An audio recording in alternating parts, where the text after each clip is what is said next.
Parents మెచ్చిన university సంకల్ Chand Patel university Gujarat.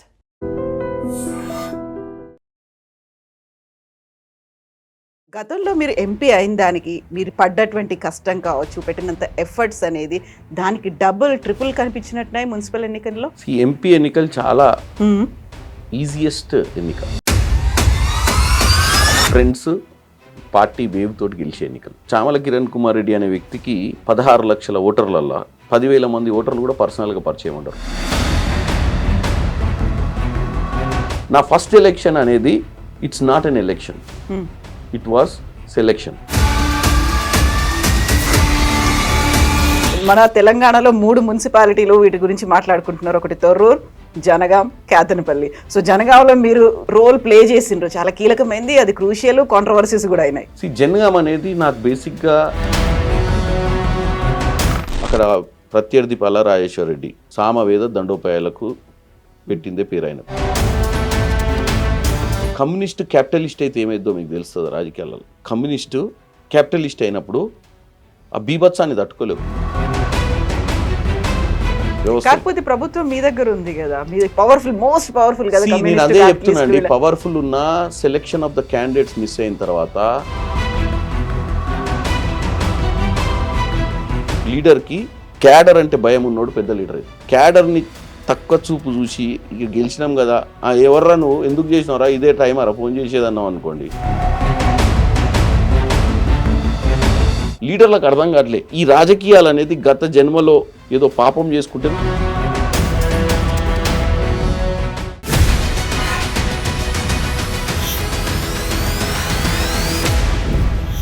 నమస్తే, welcome to I dream inside politics with Kavitha. Congress party ఈ municipal ఎన్నికల్ని ఎందుకంత ప్రతిష్టాత్మకంగా తీసుకుంది? గతంలో కంటే కూడా కిడ్నాప్లు, దాడులు, పోచింగ్ ఇవన్నీ ఎందుకంత క్లియర్గా కనిపించాయి? కాంగ్రెస్ పార్టీ అనుకున్న దానికంటే తక్కువ మున్సిపాలిటీలని, మేయర్లని గెలుచుకోవడం వెనకాల కోవర్ట్లు ఏమైనా ఉన్నారా? ఇలాంటి సీరియస్ అంశాల గురించి మాట్లాడడానికి వెరీ ఫస్ట్ టైం ఎంపీ అయిన తర్వాత మనకు ఇంటర్వ్యూ ఇవ్వడానికి రెడీగా ఉన్నారు భువనగిరి కాంగ్రెస్ ఎంపీ చామల కిరణ్ కుమార్ రెడ్డి గారు. హలో అండి, నమస్తే. నమస్కారం. సో గతంలో మీరు ఎంపీ అయిన దానికి మీరు పడ్డటువంటి కష్టం కావచ్చు, పెట్టినంత ఎఫర్ట్స్ అనేది దానికి డబుల్ ట్రిపుల్ కనిపించినట్టున్నాయి మున్సిపల్ ఎన్నికల్లో. ఎందుకట్లా? ఈ ఎంపీ ఎన్నికలు చాలా ఈజియెస్ట్ ఎన్నిక. బికాస్ ట్రెండ్స్ పార్టీ వేవ్ తోటి గెలిచే ఎన్నికలు. అవునా? మీరు చామల కిరణ్ కుమార్ రెడ్డి అనే వ్యక్తికి 16 లక్షల ఓటర్లల్లో 10,000 మంది ఓటర్లు కూడా పర్సనల్గా పరిచయం ఉండరు. అవును. కానీ నాకు 6 లక్షల పైచీలకు ఓట్లు వచ్చినాయి. సో ఆ ఓట్లన్నీ కొత్తగా ఏ బ్యాక్గ్రౌండ్ లేని చామల కిరణ్ కుమార్ రెడ్డికి టికెట్ ఇచ్చినా కాంగ్రెస్ పార్టీ, రేవంత్ రెడ్డి గారు అప్పటికే ముఖ్యమంత్రి, సో ఆ ట్రెండ్స్ మీద వచ్చిన ఓట్లు అవి. ఆ ఎన్నిక చాలా మీరు సిస్టమేటిక్గా చేసుకుంటే, పేపర్ వైజ్ చేసుకొని ఏ రోజు ఏం చేయాలి, ఏ రోజు ఏం చేయాలనే ప్లాన్ చేసుకుంటే ఒక 15 డేస్లో మంచి ఎన్నిక చేసుకోవచ్చు. వార్డ్ ఎన్నికలకు వచ్చేసరికల్లా 1000 ఓట్స్ ఉంటాయి. క్యాండిడేట్ ఎన్నిక అది. Candidate party doesn't have lot of impact. కాకుంటే పార్టీ సింబల్ మీద, పార్టీ సింబల్, అదే నేను చెప్తున్నా, పార్టీ సింబల్ మీద వార్డ్ ఎన్నిక జరిగిన అభ్యర్థిని ఎన్నుకునేటప్పుడే అభ్యర్థికి ప్రజలకున్న సంబంధాలు చూసి టికెట్లు ఇవ్వాల్సిన సమయం అది. ఎందుకంటే ఆ 1000 మంది ఆ వాడలో ఉండే వాళ్ళందరూ గుర్తుపట్టే వ్యక్తికి ఇవ్వాలి. గుర్తుపట్టడం అంటే వాని మీద చెడు అభిప్రాయమో, గతంలో వాళ్ళను హెరాస్మెంట్ చేసినోడో, లేకపోతే గతంలో వాళ్ళ దగ్గర ఎక్స్టార్షన్ చేసినోడో లీడర్గా ఉండి అటువంటి వ్యక్తులకు టికెట్లు ఇచ్చినప్పుడు డెఫినెట్గా మనం ఎంత ప్రచారం చేసినా, ఎంత డబ్బు పెట్టినా, ఏ బ్రాండ్ ఉన్నా, చెయ్యున్నా, కారున్నా, ఏదున్నా వాళ్ళు బయటపడరు. ఎందుకు పడరంటే ఈ ప్రచారం అంతా ఒకెత్తు, కాంగ్రెస్ పార్టీ బాగానే పరిపాలిస్తుంది, కాంగ్రెస్ పార్టీ కానీ వీడికి మాత్రం ఓటేయొద్దనే ఆలోచన ఉంటుంది వాళ్ళు. ఎందుకంటే వీడిని పర్సనల్గా వాళ్ళందరికీ కూడా రిలేషన్ ఉంటుంది. 1000 ఓట్స్ అంటే యావరేజ్గా you can take 3 people A house, that is 300 houses ఒక వార్డు. 300 ఇల్లులు ఒక వార్డు యావరేజ్గా. 300 ఇల్లులల్లా ఒక మనిషికి తక్కువ డబ్బున్న, మంచి పేరున్న వ్యక్తులు చాలామంది గెలిచారు. ఇటువంటి ఎన్నికలు రానున్న రోజులు కానీ ఎప్పటికైనా రాజకీయ పార్టీలు ఎన్నికలల్లా అభ్యర్థిని చూడకుండా మనకు పరిచయం ఉన్నోడనో, హైదరాబాద్లో మన ఇంటి చుట్టూ తిరుగుతాడనో, మనకు బాగా షో పుట్టప్ చేస్తాడనో అటువంటి వాళ్ళకి టికెట్లు ఇచ్చినవి చాలా ఫెయిల్ అయినాయి. ఎవరైతే మనకు కనపడేవాడైనా ప్రాపర్ ఎంక్వైరీ చేసుకొని ఓ నలుగురు కమిటీ వేసుకొని పెద్ద మనుషులది రకరకాల కులాల నుంచి ఆ బస్తీలా ఎవరికి ఇస్తే బాగుంటుంది, ఎవడైతే గెలుస్తాడనే చర్చ చేసి టికెట్లు ఇస్తే ఏమైందంటే వాళ్ళందరూ ఒకరి పేరు చెప్పినా ఒక కామన్ పేరు చెప్తారు. ఎందుకంటే ఆ కామన్ వ్యక్తే పాపులర్ వ్యక్తి, పాపులర్తో పాటు యాక్సెప్టబుల్ ఫేస్. సో నా ఎన్నికల చామల కిరణ్ కుమార్ రెడ్డి మీద ఎవరికి కూడా ద్వేషాలు ఉండొచ్చు, నా సొంత ఊర్లు ఉండొచ్చు, లేకపోతే నా సొంత మండలంలో ఉండొచ్చు. అని చిన్నప్పుడు ఎవరో నాకు పరిచయం ఉన్న దాంట్లోనే నా మీద ద్వేషం ఉంటుంది, నాకు పరిచయం లేనివానికి నా మీద ద్వేషమే ఉండదు కదా. నా ఫస్ట్ ఎలక్షన్ అనేది it's not an election, it was selection. Election అనేది ఎప్పుడైతుంది అంటే సెకండ్ టైం.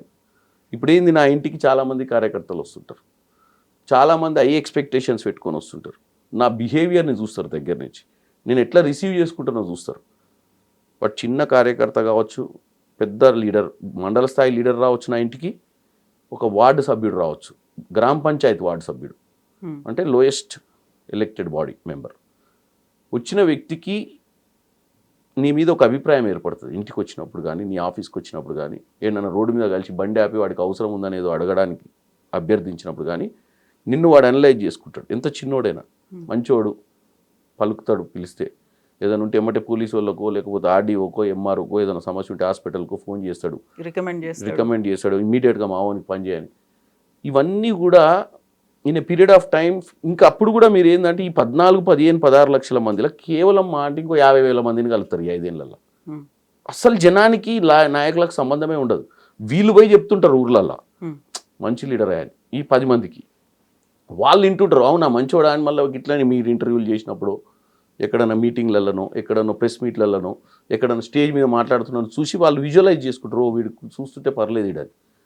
కాకపోతే నేను 15 లక్షల మంది ఓటర్లను నా జీవితంలో కలవలేను. వార్డు సభ్యుడు, మీరు ఇందాక మీ అసలు ప్రశ్నకు, వార్డు సభ్యుడు రోజు కలుస్తాడు. సో వాడిని 100% ఈ ఎన్నికలు చాలా కీలకమైన ఎన్నికలు, చాలా స్ట్రెస్ఫుల్ ఎన్నికలు. ఎందుకంటే మనం టికెట్ ఇచ్చినాక వాడిని గెలిపించాలని చూడటం ఉంది చూడండి. టికెట్ ఇచ్చినప్పుడే తప్పు చేసినాం అనుకోండి, దిగినాక తెలుస్తుంది ఓహో మనం వీనికి ఇచ్చినాం ఆ టికెట్ అని. వాడిని మళ్ళీ గెలిపించాలన్న ప్రయత్నం చేస్తుంటాం చూడండి, దట్ ఈస్ మోర్ స్ట్రెస్. ఎందుకంటే మనం పోయి వాని బదులు మనం బతలాడుతుంటాం ఓటర్లను. ఇక పోనీ ఒకసారి నెక్స్ట్ టైం ఇయ్యాం కానీ ఈసారి అయితే గెలిపాను మీకు దండం పెడతాను. వాడు అంటే వానికి ఎందుకు ఇచ్చిరండి టికెట్, ఆర్గ్యుమెంట్స్ ఉంటాయి.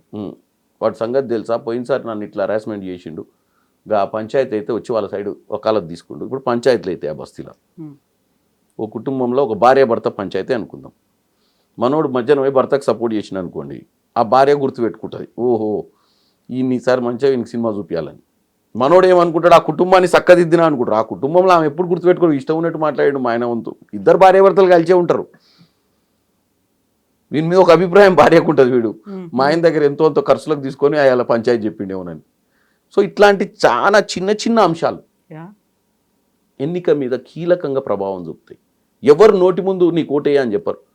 పార్లమెంట్ ఎన్నికల్లో మీరు బూత్ బయట నిలబడండి, ఏ పార్టీకి వేసినా అంటే ఇట్లా అంటాడు చేతికి, ఏ కార్కి వేసినా అంటాడు. వార్డులా చెప్పడు అంటుంటాడు నువ్వు ఏదనుకుంటుందని. ఎందుకంటే రేపు పొద్దున మొఖాలు చూసుకోలేదు ఓటేయలేదంటే, ఇంటి ముందే ఉంటాడు వాడు, ఓ నాకు ఓటేయలేదని ఆ రోజు చెప్పినావు కదా అంటారు. అందుకే వీళ్ళు ఈ ఎన్నిక అనేది స్తబ్దత ఉంటుంది. ఈ ఎన్నిక ఎవరికి వేసిర్రో వాళ్ళ మనస్సాక్షికే తెలుస్తుంది. ఇన్ఫ్లుయెన్స్ చేసినప్పుడు ఈ ఎన్నికలలో వర్కౌట్ కదా, అందుకే it's stressful, lot of stress ఉంటుంది. సో అందుకే డే 1 లీడర్స్ని మనం టికెట్లు ఇచ్చేటప్పుడే if you do good exercise probability of winning is very high in the lower body elections, అంటే లోయెస్ట్ ఎలక్షన్. ఈవెన్ నేను పార్లమెంట్ సభ్యునిగా గెలవడం ఈజీ, నాకు వార్డ్ టికెట్ ఇస్తే గెలవకపోవచ్చు. ఎందుకంటే నేను 1000 మందిని సాటిస్ఫై చేయలేని పరిస్థితి ఉండొచ్చు, వాళ్ళందరూ ఈగో సాటిస్ఫై చేయకపోవచ్చు. ఇందులో ఏంటంటే నాకు ఒక 1000 మంది నాకు పరిచయం ఉన్న వాళ్ళు నచ్చకపోయినా 90,000 మంది బయట వాళ్ళు ఉంటారు, పరిచయం లేని వాళ్ళు, వాళ్ళు వేస్తారు ఓట్లు. అక్కడ there is no option. So it's a toughest election in across elections. వీటిలల్లో ఓ పార్లమెంట్ సభ్యుని మనం గెలిచినాం కదా అని చెప్పి మనం ఏదో పెద్ద సీనియర్ లీడర్ అని ఏమి ఉండదు. అక్కడ పోయినప్పుడు ఆ ఎన్నిక చూసినప్పుడు this is the greatest experience I have, especially where I worked in the municipalities. ఈ ఎన్నిక చూసినాక నాకు ఇది మనం ఎంత ఆక్స్ఫర్డ్ యూనివర్సిటీ, హార్వర్డ్ యూనివర్సిటీ పోయినా కానీ ఈ వాస్తవంగా హ్యూమన్ సైకాలజీ ఎట్లుంటుంది, కేస్ స్టడీలు అర్థమైపోయింది, ఎంత స్ట్రెస్ ఉంటుంది, ఈ క్యాంప్ రాజకీయాలు ఎట్లుంటాయి, ఈ క్యాంప్ రాజకీయాలలో ఎట్లా సైకాలజీ అంతకుముందు వాడు కాళ్ళకు దండం పెట్టి టికెట్ ఇచ్చేటప్పుడు తర్వాత కిరణ్ కుమార్ రెడ్డి నాయకత్వం వదిలాలంటోడు కూడా ఎట్లా బిహేవ్ చేస్తాడు లాస్ట్ మినిట్లో, ఎట్లా వోలటైల్ అవుతాడు అనేది it's a very great experience in the municipal polls. So local body elections 2 elections ని మీరు ఫేస్ చేసిండ్రు for the first time MP అయిన తర్వాత వచ్చినవి. సో మీరు అన్నారు గ్రేట్ ఎక్సర్సైజ్ చేయాలి అనేది. ఎలక్షన్స్ అయినాయి, రిజల్ట్స్ వచ్చింది, ఆ తర్వాత కూడా బోల్డ్ అంత కసరత్తు చేసిండ్రు. మన తెలంగాణలో 3 మున్సిపాలిటీలు వీటి గురించి మాట్లాడుకుంటున్నారు. ఒకటి తొర్రూర్, జనగాం, కేతనపల్లి. సో జనగాంలో మీరు రోల్ ప్లే చేసిండ్రు, చాలా కీలకమైంది, అది క్రూషియల్, కాంట్రవర్సీస్ కూడా అయినాయి. జనగాం అనేది నాకు బేసిక్గా నేను తుంగతుర్తి నియోజకవర్గంలో మా సొంత విలేజ్. జనగాం నాకు చాలా తక్కువ పరిచయం, అంటే ప్రోగ్రామ్స్ అటెండ్ అవుతుంటా, జనగాంలో ఉన్నటువంటి నాయకులతో కూడా తక్కువ సంబంధం. వాళ్ళు ఎప్పుడైనా నా దగ్గరకు వస్తే ఏ స్థాయి నాయకులు, ఓ సెకండ్ లెవెల్ నాయకుల వరకే పరిచయం ఉంటుంది. ఈ కింది స్థాయి నాయకులు మనకు పరిచయం ఉండరు. మొట్టమొదటిసారిగా మనం కింది స్థాయి నాయకులను ఫస్ట్ టైం చూసినాం. ఇంకొకటి పెద్ద డ్రాబ్యాక్ ఉంటుంది లీడర్లకు, మాకు చాలా కాన్సన్ట్రేషన్ ఉండాలి మనం పబ్లిక్లో ఉన్నప్పుడు. 2-3 సార్లు మిమ్మల్ని తీసుకొచ్చి నాకు పరిచయం చేసిరు అనుకోండి, నేను ఎక్కడో ఆలోచిస్తుంటా మీకు హలో చెప్పి ఆర్టిఫిషియల్ అప్రోచ్ చేసిన అనుకోండి, 4th time also I still don't recognize you met me 3 times అనుకోండి. ఆ 4th టైము వాడు ఏమి ఎక్స్పెక్ట్ చేస్తాడంటే, ఆ స్థాయి లీడరు పేరు పెట్టి పిలుస్తాడని ఎక్స్పెక్ట్ చేస్తాడు నన్ను, పలకరిస్తారు, ఊరు గురించి మాట్లాడతారు. నేను ఇంకా కొత్తగా చూసింది అనుకోండి ఆయనను, 3 టైమ్స్ కలిసినప్పుడు ఐ వాజ్ నాట్ కాన్సన్ట్రేటింగ్. ఒక 50 మంది ఉంటారు, టక్క పరిచయం చేస్తారు, లక్ష్మయ్య, నర్సయ్య, యాదయ్య, ఈయనది ఈ ఊరు, ఈయనది ఊరు. మనం ఏం చేస్తుంటాం అంటే ఎక్కడో హైదరాబాద్లో ఓన్ గురించి ఆలోచిస్తుంటాము. వాడు ఫోన్ ఇస్తుంటాడు, వాడు వీడు గుంజుతుంటాడు, వాడు గుంజుతుంటాడు. ఆ పరిచయం లేదంటే అప్పుడు అంటే బాగున్నాం ఇట్లా కౌగిలించుకుంటాం, కానీ వీఆర్ నాట్ ఆ natural. But that effects you after 2-3 times. వాడు వస్తాడు, కౌగిలించుకున్న ఫోటో ఉంటుంది మన దగ్గర, వాడు డీపీ పెట్టుకుంటాడు. తర్వాత సడన్గా వాడు ఏమనుకుంటాడు, ఆ ఊర్లో ఏమనుకుంటారు అని అంటే కిరణ్ కుమార్ రెడ్డికి బాగా దగ్గర, రేవంత్ రెడ్డికి దగ్గర, లేకపోతే ఇంకో రాహుల్ గాంధీ దగ్గర ఫోటో దిగొస్తే దగ్గర. అదే రాహుల్ గాంధీ, అదే రేవంత్ రెడ్డి, అదే కిరణ్ కుమార్ రెడ్డి ఆ ఊరికి పోయినప్పుడు, ఆ ఊరోళ్ళు ఇచ్చిన పర్సెప్షన్లో కనుక నేను ఆ ఊరికి పోయినప్పుడు వాడు వచ్చినప్పుడు వాడిని గమ్మత్తుగా చూసిన అనుకోండి అందరి ముందు, మీరు ఫెయిల్ అయిపోయినట్టు. వాడు ఏమైతే వాడు ఎంత డిమోరల్ అవుతాడు అంటే, ఊరోళ్ళ ముందు ఫస్ట్ వాడు ఏమనుకుంటాడు, నా కిరణ్ కుమార్ రెడ్డి పిలిస్తే వస్తాడు రా అని చెప్పినోడు గుర్తే పడలేదు కదరా నిన్ను అన్నాడు అనుకోండి. సో ఇవన్నీ కూడా లీడర్కి it's challenges, it's not an easy task. So ఈ లోకల్ బాడీలో మనం జనగాం పోయినప్పుడు చాలామందిని నాకు గుర్తుపట్ట, నేను అందరు నన్ను కలిసి ఉంటారు. టికెట్లు డిసైడ్ చేయడం ఫ్యాక్టర్స్ కానీ ఏది కానీ నాకు సంబంధం లేని సబ్జెక్ట్ అది. కాకపోతే నేను అబ్జర్వర్గా పోయినా, అక్కడ స్థానిక నాయకులు టికెట్లు డిక్లేర్ చేస్తారు. పోయినప్పుడు ఒక కుర్చీ వేసుకొని ఇంకా మిగతా ఇంపార్టెంట్ లీడర్లతో ఒక్కొక్క వార్డు గురించి, ఈ వార్డు చెప్పండి, ఎవరికి ఇద్దాం అనుకుంటారు, ఎందుకు ఇద్దాం అనుకుంటారు, గెలుస్తాడా, ఏం చేస్తాడు అనే దాంట్లో మనకేంటంటే, నేను ఇందాక ఏదైతే ఫస్ట్ చెప్పినా చూడండి మీకు క్లాజ్, కొన్ని కండిషన్స్ ఉన్నాయి అంటే ఆ వ్యక్తిని యాక్సెప్టబుల్ ఉందా అని మనం గ్రౌండ్లో పోయి తెలుసుకోలేదు. ఈ 5 ఎవరైతే ప్యానెల్లో కూర్చురు కదా, ఈ 5 చెప్పిన దాన్ని మనం ప్రైమరీ ఇన్ఫర్మేషన్ కింద తీసుకుంటాం, వాళ్ళ ఒపీనియన్ అంతే. గ్రౌండ్ జీరో రిపోర్ట్ అనేది స్థానికంగా ఉన్న ఎమ్మెల్యే స్థాయి నాయకుడు, స్థానికంగా మున్సిపల్ చైర్మన్ కావాలనుకుంటే అభ్యర్థికి ఎక్కువ ఎక్సర్సైజ్ చేయాలి. ఎందుకంటే is focusing for something big with this election. మేమేంది అధిష్టానం చెప్పింది కాబట్టి అక్కడ కూర్చొని తప్పులు జరగకుండా చేద్దామన్న ఆలోచనతో దిగినోని నేను. అనుకోకుండా ఎన్నికల లాస్ట్కి వచ్చేసరికి నేను టోటల్గా దాంట్లో పరకాయ ప్రవేశం చేసినట్టు అయిపోయింది అభ్యర్థుల బ్రెయిన్లకు. But it's a good experience and simultaneously it's stressful. బాగా స్ట్రెస్కి గురైనాం. ఎందుకంటే ఒకసారి తీసుకున్న ఎట్టి పరిస్థితుల్లో గెలవాల్సిందే. ఇది గెలవకపోతే ముఖ్యమంత్రి గారు మనకి ఇచ్చిన టాస్క్ ఇది. ఎంపీ అయినాక ఆయన ముందు మళ్ళీ పోయి నిలబడాలంటే గెలిస్తే నిలబడగలుగుతాం, గెలవకపోతే ఇక మళ్ళా మనము సరే గెలుస్తాం గెలవం, గెలుపు ఓటములు ఈ రాజకీయాలలో సామాన్యమని ప్రతిదీ సీరియస్ తీసుకున్నప్పుడు అవుట్కమ్ ఉంటుందండి. నేను డే 1 ఇట్స్ డిఫికల్ట్ ఎలక్షన్ అనుకుంటే మిస్ అయ్యేటోళ్ళం జనగా. ఎందుకంటే వేరే ఎన్నికలు వేరే దగ్గర ఏంటంటే పార్టీ ఆడ ఎమ్మెల్యే లేడు మాకు జనగాంలో. అక్కడ ప్రత్యర్థి పల్లా రాజేశ్వర రెడ్డి సామవేద దండోపాయాలకు పెట్టిందే పేరు ఆయనకు. ఎందుకంటే ఫైనాన్షియల్గా స్ట్రాంగ్. కమ్యూనిస్ట్ క్యాపిటలిస్ట్ అయితే ఏమైద్దో మీకు తెలుస్తుంది రాజకీయాలలో. కమ్యూనిస్టు క్యాపిటలిస్ట్ అయినప్పుడు ఆ బీభత్సాన్ని తట్టుకోలేవు, ఎందుకంటే అన్నీ ఉంటాయి ఆయన దగ్గర. కాకపోతే ప్రభుత్వం మీ దగ్గర ఉంది కదా, మీ పవర్ఫుల్, మోస్ట్ పవర్ఫుల్ కదా. నేను అదే చెప్తున్నానండి, పవర్ఫుల్ ఉన్న selection of the candidates miss అయిన తర్వాత, ఎసెన్స్ ఆఫ్ లవ్ మిస్ అయిన తర్వాత, connection between the candidate and the leader Chamala Kiran Kumar రెడ్డికి కానీ అక్కడ ఉన్నటువంటి స్థానిక నాయకులకు కానీ అక్కడ ఉన్నటువంటి నాయకులతో ఉన్న సత్సంబంధాలు కూడా చాలా ఇంపార్టెంట్ ఫ్యాక్టర్ దీంట్లో. రాజకీయాలలో ఎవరు చేయాలన్నా పాలిటిక్స్ ఒకప్పుడు ఎట్లుంటుండే అంటే ఒక ఎంపీని ఆ ఊరు ప్రజలు చూడటం వీలు కాకపోయేది. ఎందుకంటే అప్పుడు ట్రాన్స్పోర్ట్ కష్టం ఉంటుండే, ఒక అంబాసిడర్ కారు ఉంటుండే, బిఎన్ రెడ్డి గారు. ఎందుకంటే వాళ్ళు ఎప్పుడు కూడా నాకు తెలిసి in their life time when they been MPs I don't think they would have reached any villages. అప్పుడు మొబైల్ ఫోన్లు ఉండకపోయేది, ఈవెన్ ఇంటికాడ ఫోన్లు కూడా ఉండకపోయేది, ఎక్కడో ఒక ల్యాండ్ లైన్ కూడా ఉండకపోయేది, ఏదో పీపీ నెంబర్లు అక్కడక్కడ ఊర్లో ఒక ఫోన్ ఉంటుండే, ట్రంకాలు కొట్టాలి. ఎంపీ అనే వ్యక్తి ఇప్పుడు ఎంత ఇదైపోయింది అంటే మొబైల్ ఫోన్లో ఇప్పుడు నాకు ఫోన్ వచ్చింది అనుకోండి, ఆ సార్ ఎక్కడుర్రు అంటాడు. ఫస్ట్ ఆఫ్ ఆల్ నాకు ఒక ప్రాబ్లం ఉంటుంది, ఎవరు నువ్వు అనలేము, వాడు నెంబర్ రిజిస్టర్ అయ్యి ఉండదు, వాడు ఎంత క్లోజ్గా మాట్లాడదా ఆ కిరణ్ ఏడున్నావు అంటాడు, ఎవడరా నువ్వు అన్నావు అనుకో అంటే నా నెంబర్ లేదా అన్న నీ కాడ అంటాడు. అంటే ఇంతేనా అన్న ఎలక్షన్లో అప్పుడు మొత్తం నాతోటి తిరిగినావు అన్నావు అనుకో, నువ్వు వన్ రీకలెక్ట్ చేసుకొని ప్రాబ్లం అయింది నీకు. టిపికల్ సిచ్యుయేషన్స్ ఉంటాయి. అంటే అంత ఫియర్ ఉండాలి లీడర్కి. క్యాడర్ అంటే భయం ఉన్నోడు పెద్ద లీడర్ అవుతాడు. క్యాడర్ని తక్కువ చూపు చూసి ఇక గెలిచినాం కదా ఎవర్రా నువ్వు ఎందుకు చేసినావురా ఇదే టైం అరా ఫోన్ చేసేదన్నావు అనుకోండి, వాడు 50 మందికి చెప్తాడు మన గురించి, వాడు అవలాడవాడని. మళ్ళీ చేయొద్దు ఫోన్, మళ్ళీ ఒకటే చేయొద్దు అని ఓటు కూడా వేయొద్దు. వచ్చినప్పుడు కూడా దూరం నుంచి చూస్తుంటాడు. మనం ఏదో ట్రై చేసి గుర్తుపట్టినట్టు తర్వాత చిన్నగా వానితోటే చెప్పించుకొని అరే నువ్వు అరే అని కాకుండా ఏదో కనెక్ట్ కావాలి. అంటే ఎంత మనకు వీలైతే అంత కార్యకర్తల్ని దగ్గర తీసుకునే భావజాలు. వాడి ఇంటికి వచ్చినప్పుడు వాడిని ఫస్ట్ పార్టీ అడగొద్దు, ఏ పార్టీ అనేది, ఓటేసినావు అనొద్దు, నీ బూత్లు ఎన్నోట్లు వచ్చినాయి రా భయ్, మీరందరూ కలిసి నన్ను ఓడగొట్టాలని చూసిరా. ఓడిపోయిన ఎమ్మెల్యే కూడా ఇంకా ఎక్కువ లౌక్యంగా ఉండాలి, ఎందుకంటే నెక్స్ట్ టైం గెలవాలి కాబట్టి. ఈరోజు ఓటేసినోడు రేపు ఓటు వేయాలని రూల్ లేదు, ఈరోజు ఓటు వేయనోడు రేపు ఓటు వేయడానికి రూల్ లేదు. కాబట్టి మనిషిని మనిషి లెక్క చూడాలి, వచ్చినోని కల్లా సర్వీస్ చేయాలి. నువ్వు దొరికితేనే, దొరకకపోతే వాడు బ్యాడ్ లక్. నా ఇంటికి పొద్దున 8 వస్తారు, నేను రాత్రి ఎప్పుడన్నా ఇట్నే పార్టీలు అటెండ్ అయ్యి లేట్ అయ్యి పోయి పడుకున్నా, లేట్గా లేసు కాదు మా వైఫ్ వచ్చి చెప్తుంది నాకు ఆల్రెడీ వచ్చిర్రన్న సప్పుడిన్న తర్వాత నిద్ర పట్టదు నాకు. ఎందుకంటే అరే ఎంతసేపు కూర్చోబెడతాం, పోయి ముఖం కడుక్కొని పోయి ఫస్ట్ కలిసి తర్వాత వచ్చి మళ్ళీ ప్రిపేర్ అవుదామని. నా ఇంటికి 8 గచ్చిబౌలికి వచ్చిర్రంటే వాళ్ళు జనగాం నుంచి వచ్చిండా, తుంగతుర్తి నుంచి వచ్చిండా, నెకర్కల్ నుంచి వచ్చిండా, ఇబ్రాహీంపట్నం, ఎవడైనా 4 లేచి ఉండాలి వాళ్ళ ఇంట్లో. ఒక ఆశతోటి అంత దూరం నుంచి ఎంపీ గారు కలిస్తే నా బాధ ఏంటి ఇమీడియట్గా ఆ పోలీసు అనుకో ఆ రెవెన్యూకో ఆ పర్టికులర్ ఆఫీసర్లకు ఫోన్ చేస్తాడు, నా పని ఏమైనా అవుతుందని ఆశతోటి వస్తాడు. మనం ఇంట్లో ఉండి వాడిని 1 గంటన్నర కూసబెట్టి వాడు టిఫిన్ తింటాడో తినడో తెలియదు. మనం 1 గంటన్నర వండుకొని 10ంటికి 11ంటికి లేచి వాడు 8ంటికి వస్తే కలిసినాం అనుకోండి, వాడు సగం అప్పటికే వాడు ఫినిష్ అవుతాడు సైకలాజికల్గా.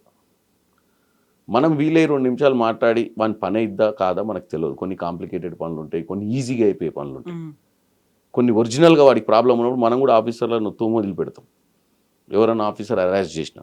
కొన్ని ఉంటాయి వీళ్ళ తప్పులు కూడా ఉంటాయి, ఆఫీసర్లో కూడా చేయలేని పరిస్థితి ఉంటుంది. But end of the day వానికి ఫోన్ కాల్ కొట్టాల్సిందే, మనం ఆయన ముందు ఆఫీసర్తో మాట్లాడాల్సిందే, మనం ఒక లెటర్ ఇవ్వాల్సిందే. ఫీజు తగ్గియమని వస్తారు కాలేజీలకు, అందరు కాలేజీలు తగ్గియరు, కానీ మనం ఫోన్ కాల్ కొడితే 5,000 తగ్గిస్తారు, 10,000 తగ్గిస్తారు, లక్షలు తగ్గియరు. అదో satisfaction. You try whether delivery happens or not, but candidate వచ్చినోడు సాటిస్ఫైడ్, ఇంత దూరం వచ్చినందుకు నాకు ప్రయత్నం చేసిండు, ఆ ఆఫీసర్ నన్ను రమ్మన్నాడు, పోయిండు, పని అయిందా కాదా సెకండరీ. ఈ క్యారెక్టర్ చాలా ఇంపార్టెంట్. ఇవన్నీ కూడా ఎప్పుడు మనకైతే అంటే ఈ లోకల్ బాడీ ఎలక్షన్స్ వచ్చినప్పుడు ఈ కనెక్టివిటీ మిస్ అవుతుంది, లీడర్లకు అర్థం కావట్లే. ఈ రాజకీయాలు అనేది గత జన్మలో ఏదో పాపం చేసుకుంటేనే నువ్వు పెద్ద లీడర్ అవుతావు. ఎందుకంటే నీకు ఒరిజినల్ లీడర్ అయితే రెస్ట్లెస్ ఉంటావు నువ్వు, every minute you have a task. అంటే మనం మంచిగా లగ్జరీగా ఎంజాయ్ చేద్దామన్నా ఎవరికో సమస్య ఉండి నీకు ఫోన్ వచ్చినప్పుడు ఆ సమస్య నీ సమస్య లెక్క ఫీల్ అయినప్పుడు నువ్వు original politician is nothing but you are restless. దులుపుకొని పోవాలంటే అన్ని దులుపుకొని పోవచ్చు, ఎవడరా మళ్ళీ ఎన్నికలు వచ్చినప్పుడు పైసలు ఇచ్చి గెలుస్తాం వీళ్ళందరికీ సర్వీస్ చేస్తారా అనేటోడు ఓడుంటాడు. కానీ ఇప్పుడు చాలా హై ఎండ్కి వెళ్ళిపోయినాయి election. I don't think that politician is నేను ఒక యంగ్స్టర్ ఎవరైనా వచ్చి నన్ను అడిగితే నేను రాజకీయ నాయకుడు కావాలంటే నేను ఫస్ట్ వాడిని టెస్ట్ చేస్తాను. అసలు నువ్వు రాజకీయ నాయకుడు కావాలంటే నీ స్టెబిలిటీ ఏందని, లక్షణాలు నీ ఏమి ఉండాలి? కన్సిస్టెన్సీ ఏంది, కొసదాకుంటావా సగంలో పోతే వాడు ఫినిష్. ఇది హాఫ్ వే ఫైట్ కాదు, ఇది you have to fight to the end. Even ఎలక్షన్స్లో కూడా కాదు, ఎలక్షన్స్లో కూడా మీరు లాస్ట్ డే కౌంటింగ్ అయిపోయిన దాకా ఫైట్లు ఉండాలి.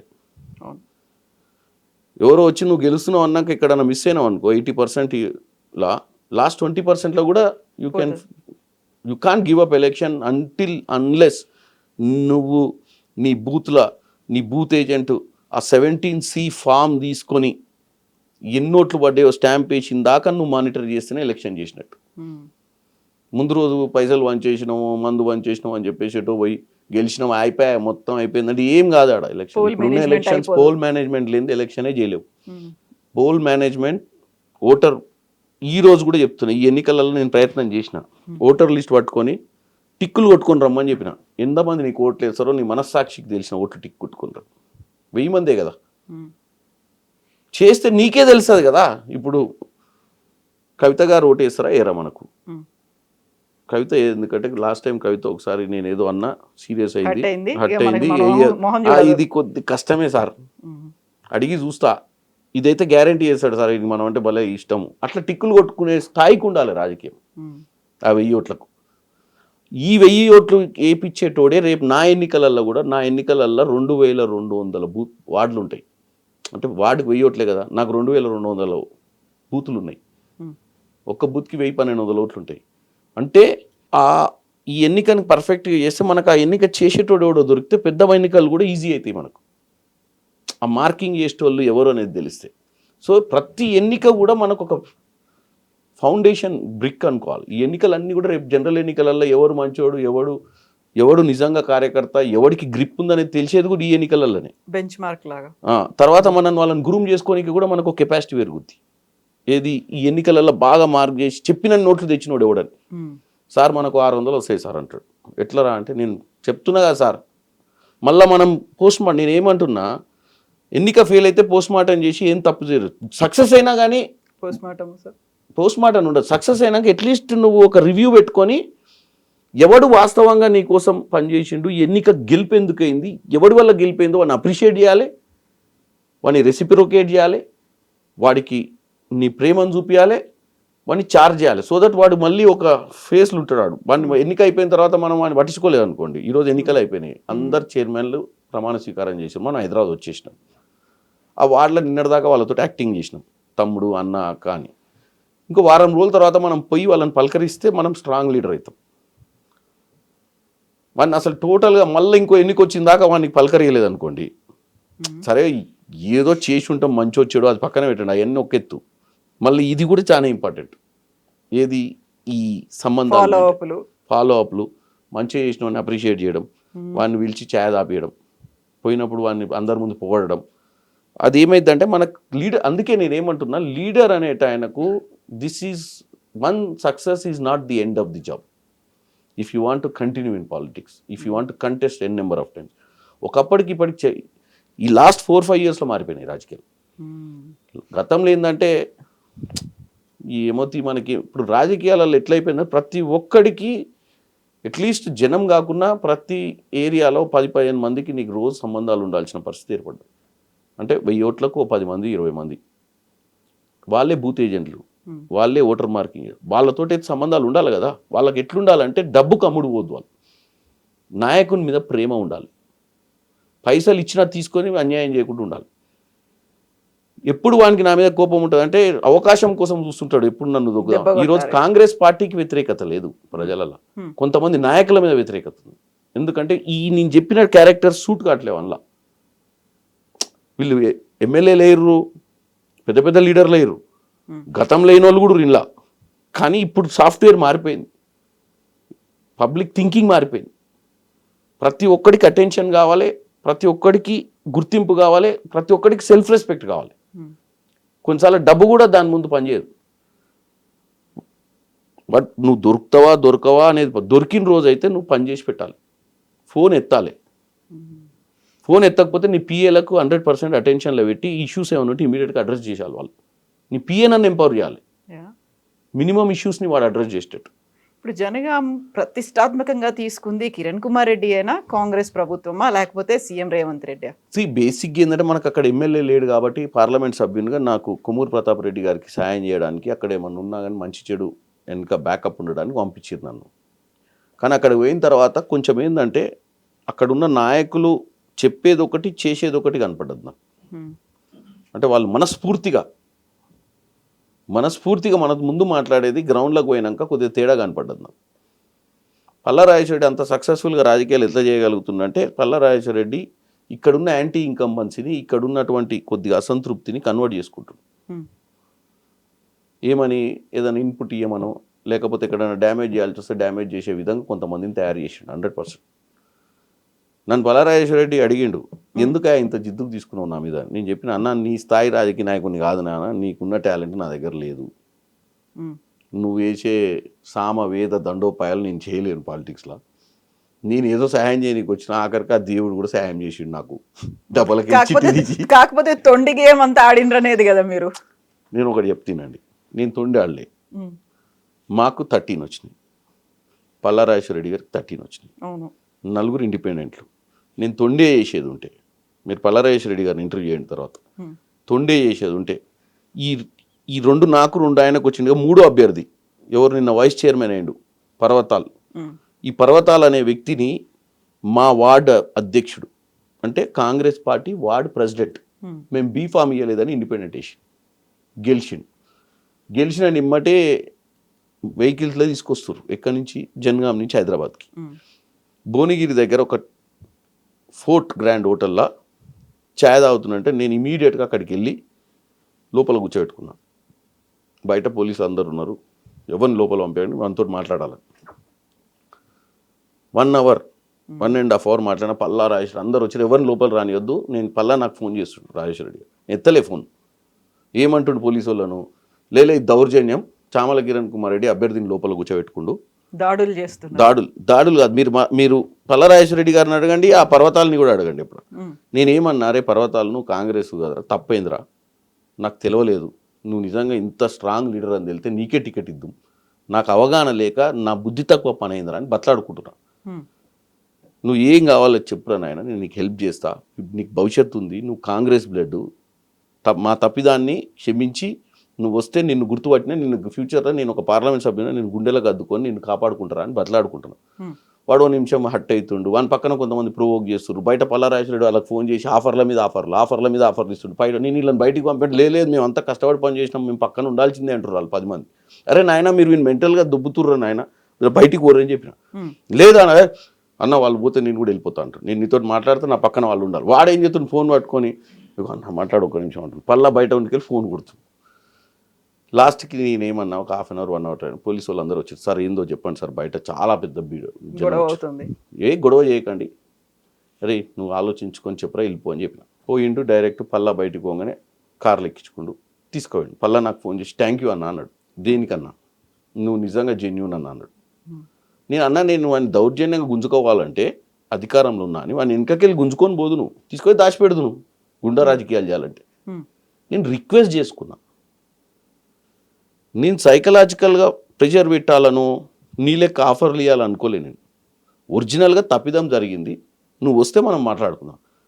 వాడు హట్ అయ్యి ఉన్నాడు, అంటే నన్ను మీరు గుర్తుపట్టలేదు, నా ముందు గుర్తుపట్టకుండా వణుకో ఇచ్చిర్రు, నేను చెప్పినా మీరు వినలేదన్నా, నువ్వు లాస్ట్ మినిట్లో వచ్చినావు, ఆ రోజు టికెట్ ఆపినావు, తెల్లారు కూడా నువ్వు వినలేదు, నేను రాత్రి 12 దాకా బతలాడినా నాకు టికెట్ ఇవ్వన్నా, నువ్వు ఇవ్వకపోయినావు, ఎందుకు ఇవ్వలేదు చెప్పు. అరే నాకు తెలియదురా నాయన, నువ్వు ఫస్ట్ టైం నేను ఆ స్థాయి ఎన్నికలు చూసినా, నాకు నువ్వు నిజంగా అంతకుముందు క్లోజ్ ఉండి నీ వార్డులో నీ స్థాయి ఏందో తెలిస్తే నేనెందుకు ఇయ్యరా నాయన, నాకు కావాల్సిందే గెలుపు గుర్రాలు. సో దానివల్ల ఈ యొక్క పర్సెప్షన్ బిల్డప్ చేశారు, ఏది నేను దౌర్జన్యం చేయలే. కాకుండా బస్సులో నుంచి మీరు దాడులు చేసిండ్రు, వెహికల్లో పోయి ఫాలో అప్ చేసి వాళ్ళని. అయితే ఏమైందంటే ఇంకోటి చెప్తా, ఒక కేసు ఫైల్ అయింది. ఏ రోజు first meeting municipal returning officer పెట్టిన మీటింగ్ రోజు 28th అభ్యర్థి ఒక ముస్లిం బేగం, ఇఫ్రాత్ బేగం అమ్మాయి, మంచి చదువుకున్న అమ్మాయి, నాకు ఎవరో తెలియదు, మళ్ళీ అక్కడ కూడా బీఆర్ఎస్ అభ్యర్థులు నాకు తెలియదు కదా, ఎవరో వచ్చి ఆమె కాంగ్రెస్ కోటేయాలనుకుంటుంది, కాకపోతే అక్కడ వాళ్ళు బలవంతంగా క్యాంప్లో ఉంచుకుర్రు అని చెప్పి వాళ్ళ ఇంట్లో కంప్లైంట్ పెట్టారు పోలీస్ స్టేషన్. నేనేం ఇన్స్ట్రక్షన్ ఇచ్చిన పోలీసులకు, ఆ అమ్మాయిని ఒకసారి బస్ ఆపి కనుక్కోండి, is it right are wrong, ఆ ఎఫ్ఐఆర్ ఏంది, ఎఫ్ఐఆర్ ఫైల్ అయింది. నేను హైదరాబాద్ నుంచి పోయేటప్పుడు ఒక బస్సు పోతుంది, కొన్ని వెహికల్స్ పోతున్నాయి, జన్గాం బస్ అనుకొని బండి ఆపి కనుక్కోనికి ప్రయత్నం చేసిన. అది తొర్రూరు బస్ అట. అది ఇంకో క్యాంప్ రాజకీయం. నాకు తెలియక వాళ్ళు యాక్చువల్గా మా వాళ్ళని బండి ఆపి, అరే బస్సు ఆపి అడగండి రా, ఇడికి పోతుందంటే నీకెందుకు రానంట వాడు. ఎవడు అటు మా వాళ్ళు మర్యాద అడిగిరట, ఇడికి సార్ పోతే నువ్వెవడు రా అని అంటే రారా భయ అనుకుంటారు చెప్పకపోతే. తీరు అందులోకెళ్ళి దయాకర్ రావు గారు ఇట్ట ఊపుతుంటు చెయ్యి పోండి సార్ అని చెప్పిన, మాకేమొద్దు మీరు చక్కగా ఓరి తొర్రూరు కానీ. అక్కడ కూడా ఏం చేయలేదు, నేను ఓన్లీ ఆ కేసు ఫైల్ అయింది, అమ్మాయి నిజమే కాదు కనుక్కున్న తర్వాత పోలీసు వాళ్ళు ఆపిర్రు పల్లగారిని ఎక్కడ ఎంట్రన్స్లో. ఆ అమ్మాయి వచ్చి ఓపెన్గా చెప్పింది, ఐఎమ్ నాట్ కిడ్నాప్డ్. ఎస్, ఎన్నికకు వచ్చినాం. కానీ ఆ రోజు ఏం జరిగిందంటే పల్లాగారే మా దాంట్లో ఇద్దరిని కవర్ చేసిండు. ఆ రోజు ఎన్నిక జరుగుంటే మేము పల్లా మేనేజ్మెంట్కి దెబ్బతినేటోళ్ళం. ఇప్పుడు తెలిసింది, మా 16 మంది అభ్యర్థులను లోపల పంపించేటప్పుడు ఒక ఆమె మీద మార్నింగ్ బ్రేక్ఫాస్ట్ మీటింగ్కి నేను పోయినా. ఆమె ఏమంటుంది ప్రతిసారి అంటే, సార్ మా ఆయనతో ఒకసారి మాట్లాడండి సార్ మీరు అంటుంది. నేను సీరియస్ తీసుకోలే. నాకు ఈ వాళ్ళ బస్ క్లియర్ అయ్యి వాళ్ళ 16 లోపలికి పోయి మా 16 లోపల పెట్టి ఆమె మీద డౌట్ వచ్చి పిలిచినామని. ఏం మాట్లాడాలి మీ ఆయనతో, మా ఆయనతో మాట్లాడి వాళ్ళ ఆయనకు ఏదో డిమాండ్స్ ఉన్నట్టున్నాయి, అవతల సైడ్ నుంచి ప్రొవోక్ చేసారు. అది రియలైజ్ అయినా నేను. ఆ రోజు ఎన్నిక జరిగితే డెమోక్రసీ, ఆమె మా కాంగ్రెస్ అభ్యర్థి, ఆ రోజు ఎన్నిక జరుగుంటే ప్రజాస్వామ్యం కూని ఏదన్న ఉద్దేశంతో ఆ రోజు నేను 80% ఎఫ్ఐఆర్ అయింది వాస్తవమా, ఎఫ్ఐఆర్ పెట్టినోడు ఎవడు తెలుసుకోవాలని చెప్పి ఒక్క 24 hours టైం అడిగిన ఎలక్షన్ కమిషన్, అదే రిటర్నింగ్ ఆఫీసర్. ఈయన అన్నాడు కాబట్టి ధర్నా చేయాల్సి వచ్చింది. ఎందుకంటే 80% నేను జిద్దుకు తీసుకున్నా. ఇప్పుడు కనుక ఆ రోజు ఓటింగ్ అయ్యి ఉంటే we would have lost. But I don't want at any cost. అందుకే నేను సార్ 24 hours ఇస్తే నష్టం ఏంది, మేము 16 మంది నేల మీద కూర్చున్నాం కదా, 16 మంది అక్కడ కూర్చున్నారు, 16 మంది నేల మీద కూర్చున్నాం, మా 16 మందిని దృష్టిలో పెట్టుకోండి. 50% కింద ఉన్నాం. ఈ 50% ఏం అడుగుతున్నాం మేము, ఎన్నికను 24 hours ఆపండి. 24 hours ఏం జరుగుద్ది, ఏం జరగదుగా, ఏమైనా జరగవచ్చు కదా, ఎవరైనా ఏం జరిగింది, మా అభ్యర్థులను మేము బతలాడుకొని మా దాంట్లో మేము ఓటేయించుకున్నాము. ఏం జరిగింది, వాళ్ళ అభ్యర్థులను ఎవరిని ముట్టుకోలేము. కాకుండా ఇప్పుడు బీఆర్ఎస్ చెప్తుంది కూడా అదే కదా, ప్రజాస్వామ్యబద్ధంగా జరగలేదు, ప్రజాస్వామ్యాన్ని కాపాడడానికి ఒక పార్లమెంట్ సభ్యుడే నేల మీద కూర్చున్నప్పుడు నేనేమంటున్నా, నా 16 ఆ రోజే టాస్ అయ్యేది కదా, టాస్కే కదా నేను పోయింది, అంటే లక్కీ డిప్కే కదా పోయింది. అవును, ఆ లక్కీ డిప్ లో కూడా ఈ మధ్యన వీడియోలు బాగా కనిపిస్తున్నాయి, కాంగ్రెస్ వాళ్ళకి లావుగా చిట్టి పెట్టిండ్రు, బీఆర్ఎస్ వాళ్ళకి సన్న చిట్టీలు పెట్టిండ్రు కాదా. నేను పల్లరాయి స్టేడియం ఎంత ముదురో తెలుసు కదా మీకు. ఇద్దరం కలిసి, మీరు ఒకసారి వీడియో ఇద్దరం కలిసి నిలబడ్డాం, ఒక్కొక్క స్లిప్ చూపించారు, ఫోల్డ్ చేసారు, ఒక్కొక్క స్లిప్ చూపించి ఫోల్డ్ చేసి బాక్స్లో వేసారు.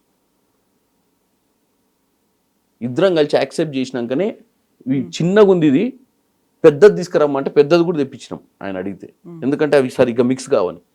ఎందుకంటే ఇంత ఉన్నాయి, చిన్న బాక్స్ కంటైనర్ చిన్నగా ఉంది, పెట్టినప్పుడు అవి వెనక ముందు తిరగవు, డోల్ మిక్స్ కావు ప్రాపర్. కానీ బకెట్ తెప్పించినాం, బకెట్ బోర్ లేచి మళ్ళీ అన్లేసి దాని మీద ఒక అట్ట పెట్టి అటు ఇటు తిప్పి తీసిండు. పైన భగవంతుడు మా సైడ్ ఉండు. కాకపోతే ఈ వీడియోలు కనిపిస్తున్నాయి, సోషల్ మీడియాలో తిరుగుతున్నాయి, కరెక్ట్ కాదా. బీఆర్ఎస్ పార్టీకి ఉన్న ఆస్తే సోషల్ మీడియా, ఏమీ లేదు వాళ్ళకు ఉంది ఓన్లీ సోషల్ మీడియా. ట్విట్టర్ మీద కేటీఆర్, హరీష్ రావు ఈ రాతలు, ఏది ఉత్తరాలు, కాకి ఉత్తరాలు రాసినట్టు రాసుడు, ప్రజల్ని తప్పుదో పట్టిస్తారు. మీరు ఒకటే చెప్పండి, కేసీఆర్ అనే వ్యక్తి 23 ఎన్నికల తర్వాత, 24 ఎన్నికల తర్వాత, 26 ఎన్నికలే సింబల్. మధ్యన జరిగినటువంటి జూబ్లీస్ ఎన్నికలు కానీ, మధ్యన కంటోన్మెంట్ కానీ, గ్రామ పంచాయతీ కానీ మనం వర్డిక్ట్ కింద తీసుకోవద్దు, మ్యాండేట్ కింద తీసుకోవద్దు. ఎందుకు తీసుకోవద్దు అంటే సింబల్ ఉండదు గ్రామ పంచాయతీలో. ఆ 2 బై ఎలక్షన్లు consistent to the one single assembly. State mandate ఏంది చెప్పండి ఇప్పుడు, ఇది ఎంత పర్సెంటేజ్ ఆఫ్ ఓట్స్ వచ్చినాయి చూడండి. మేము 23 ఎన్నికల్లో 2% మార్జిన్ తోటి గెలిచినాం, ఓన్లీ 2%. ఇప్పుడు 27% తోటి గెలిచినాం. మ్యాండేట్ పెరిగింది. కేసీఆర్ ఏమంటుండు ఫామ్ హౌస్లో కూర్చొని ఓ రోజు బయటకు వచ్చి ఏమన్నాడు, తెలంగాణ ప్రజలు విపరీతంగా బాధపడుతురట, ఎంత తప్పు చేసినాం బాపు కోటే కానీ అవును అని. నిన్న నేను సామెత చెప్పిన, కృష్ణశాస్త్రి ఒక కవి, కృష్ణశాస్త్రి ప్రజాకవి, అంటే కృష్ణశాస్త్రి సోకాల్డ్ ఈ హిమ్సెల్ఫ్ పోర్ట్రేడ్ యాజ్ ప్రజా సమస్యల మీద కవిని అని. కానీ ఆయన కవి ప్రజా సమస్యల మీద, ఆయన సమస్యల మీద ప్రజల సమస్యలు అనుకొని అవే కవిత్వాన్ని రాసి ప్రజలు ఇట్లా ఫీల్ అవుతారు అని చెప్పినటువంటి వ్యక్తి కృష్ణశాస్త్రి. కృష్ణశాస్త్రి సొంత సమస్యలను ప్రజా సమస్యలు అనుకోడు, ఈయన ఫీల్ అయ్యేదల్లా ప్రజలు ఫీల్ అవుతారు అనుకోడు. ఇంకో కవి ఉన్నాడు శ్రీశ్రీ, వాస్తవంగా ప్రజల్లో ఉన్న ఇబ్బందులను తీసుకొచ్చి కవిత్వాన్ని రాసి చైతన్యవంతుల్ని చేసిండు. ఈయన కృష్ణశాస్త్రి లాంటోడు, ఈయన ఫామ్ హౌస్లో ఈయన ఫీల్ అయ్యేది ప్రజలు కూడా అట్లా ఫీల్ అవుతారు అని ఈయన ఇమాజినేషన్ అది. ప్రజలు పాపం అన్నం తింటురో లేదో నాకు ఓటేయక, ప్రజలు 3 పూటలు బతుకుతారు, ప్రజలు బట్టలు కట్టుకుంటురో లేదో, ప్రజల పిల్లలు చదువుకుంటురో లేదో, రాష్ట్రం ఎటుపోతుంది, ఎందుకంటే బయటకు వస్తలేడు కదా, అంతర్మదనం పడుతుండు ఎట్టోడిపోయినా అని తెలియక. ఆ ఫ్యాన్ చూసుకుంటా వంటుండు రోజు, దాంట్లోనే అన్ని చక్రాలు తిరుగుతున్నాయి ఆయనకు. జనం ఏమనుకుంటారు అదేమనుకుంటారు అని చెప్పి బయటకు వచ్చి జనం అంతా బాధపడుతున్నారు. ఆయన జనాన్ని కలిసింది లేదు, అసెంబ్లీకి వచ్చింది లేదు, జనం మధ్యన పోయింది లేదు, జన సమస్యలు తెలుసుకుంది లేదు, ఎవడు ఎట్లా బతుకుతో చూసింది లేదు. యాక్చువల్గా ఆయనంతలో ఆయన జైలు నిర్బంధం చేసుకుంటు, ఓటమి తర్వాత శిక్షించుకుంటు, నా 10 ఏళ్ళ అధికారంలో నేను ఏమేమి చేసినా రివీల్ చేసుకొని కుంగిపోతున్నాను. బ్రహ్మాండంగా నన్ను అసలు ముఖ్యమంత్రి చేసిరు కదా, మంత్రి పదవి అని చంద్రబాబు నాయుడు దగ్గర నుంచి వచ్చి ఏదో మాయమాటలు చెప్తే నాకు ముఖ్యమంత్రి పొజిషన్ ఇచ్చిర్రు, చక్కగా చేసుకుంటే అయిపోయేది. ఈ పోరాగాలను అమెరికాలో ఉంచితేనే అయిపోయేది. ఈ అవలాగాలను తెచ్చుకున్నా ఏమన్నా మొత్తమే నా రాజకీయంగానే దెబ్బతీసిరు వీళ్ళు చేసిన దోపిడికి. Actual KCR compare to KTR, Harish Rao, వాళ్ళ కుటుంబ సభ్యుల సంతోష్ రావు, వీళ్ళందరూ కవిత, వీళ్ళందరికంటే KCR is far better leader. అవునా, ఎందుకట్లా? అంటే కరప్షన్ అంత ఎత్తున చేయాలనుకుంటారు, రాజకీయాల కోసం కరప్షన్ చేయాలనుకుంటారు, కానీ వీళ్ళు మొత్తం దాచుకుందామన్న ఆలోచనలు వీళ్ళు. మీరు ఒక్కటే గుర్తుపెట్టుకోండి, చంద్రబాబు నాయుడు మన జనరేషన్ల లీడర్, చంద్రబాబు నాయుడు, వైఎస్ రాజశేఖర్ రెడ్డి, కేసీఆర్, అంతకుముందు ఉన్న లీడర్లకైతే అసలే లేదు. ఎన్టీ రామారావు, నేదురుమల్లి జనార్దన్ రెడ్డి, కోట్ల విజయభాస్కర్ రెడ్డి, అసలు వాళ్ళే తలుచుకుంటే ఈ భూములు ఏముందండి, ఈ కోకాపేట ఏంది, ఈ హైటెక్ సిటీ ఏంది, మొత్తం ఆర్డీఓలను ఎంఆర్ఓలను పిలిచి మొత్తం రాయించుకుందరు కదా, రే గెట్లు కట్టుర్రా పోయా. అప్పుడు ఆ రోజుల్లో ఏముండే, ఎవరికి చదవచ్చు, ఎవరికి తెలుసు రెవెన్యూ అంటే. బట్ రేవంత్ రెడ్డికి రియల్ ఎస్టేట్ మొత్తం తెలుసు అనేదే కదా. రేవంత్ రెడ్డి అనే వ్యక్తి రియల్ ఎస్టేట్ మొత్తం ఎందుకు తెలుసు అంటే, రేవంత్ రెడ్డి అనే వ్యక్తికి ఫ్యామిలీ బ్యాక్గ్రౌండ్ ఏం లేదు. ఆయన చేసుకున్న చిన్న సన్నగా హైదరాబాద్ వచ్చి, వనపర్తి నుంచి హైదరాబాద్ వచ్చి చిన్న స్థాయిగా జూబ్లీస్లో ఒక మెంబర్ అయ్యి చిన్న స్థాయి నుంచి వచ్చినప్పుడు ఏం వ్యాపారం చేస్తారు, రియల్ ఎస్టేట్ వ్యాపారమే చేసిండు ఆయన. రేవంత్ రెడ్డికి ఉన్న అడ్వాంటేజ్ ఏంటంటే, ప్రపంచంలో అన్ని వెరైటీస్ చూసి వచ్చిండు, దొంగలు లంగలు అందరితో ట్రావెల్ చేసుకుంటూ వచ్చి చూసిండు. కాబట్టి ఆయన గవర్నెన్స్ ఈజీ అవుతుంది, ఇప్పుడు ఈజీ గుర్తుపట్టగలుగుతుండు ఎక్కడి నుంచి ఎవరు వస్తుండ్రు, ఏం చేయగలుగుతున్నారు. ఎందుకు అంత ఫాస్ట్గా, ఇంత largest democratic party in the world is Congress party.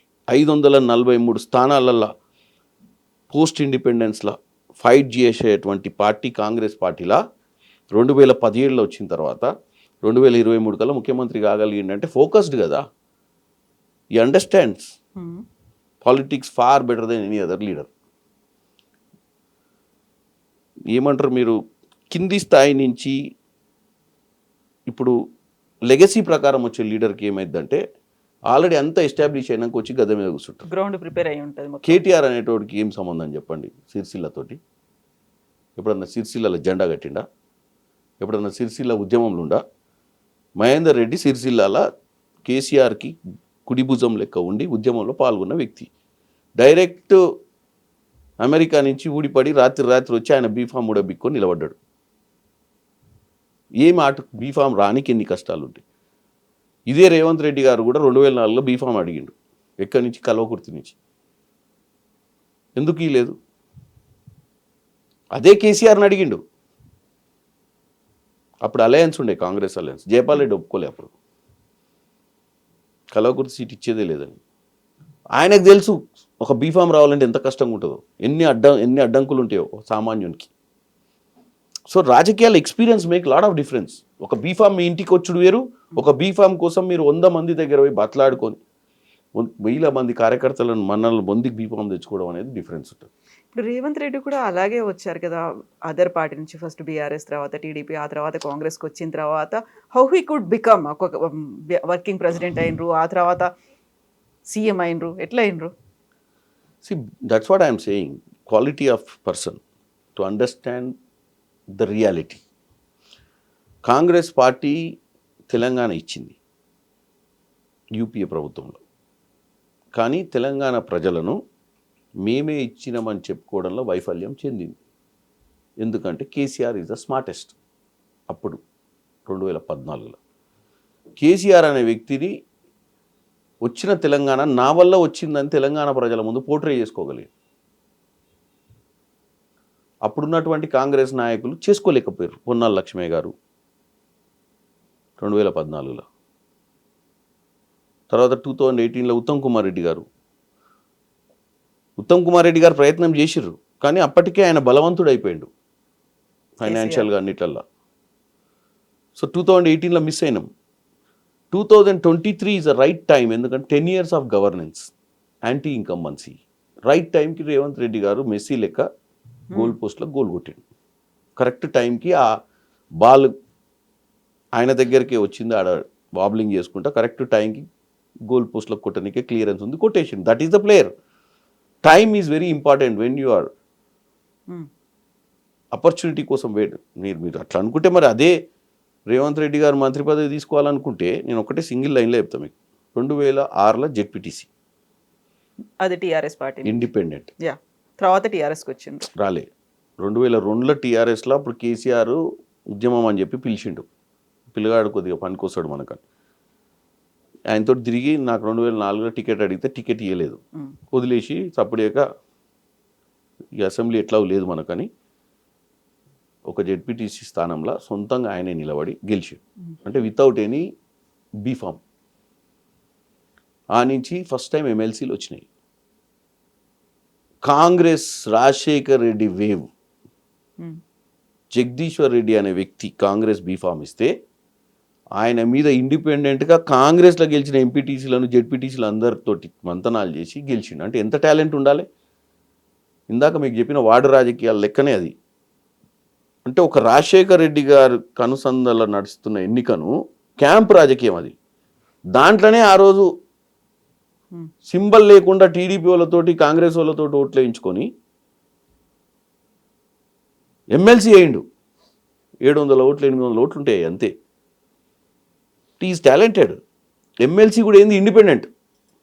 So మరి ఆయనకు మీరు అన్నట్టు he has got that ambition. ఆయన అనేది ఏంటంటే 2009లో ఆయన ఆ టాలెంట్ తోటి గెలిచినాక రాజశేఖర్ రెడ్డి గారు అందరు కన్ఫ్యూజ్, ఎవరైనా రోజు వచ్చి అప్పుడు ఆయనకు మైక్ దొరికింది మాట్లాడటానికి యాజ్ ఏ కౌన్సిల్ మెంబర్. ఆయన వాక్చాతుర్యం ప్రజలకు అర్థమైపోయింది.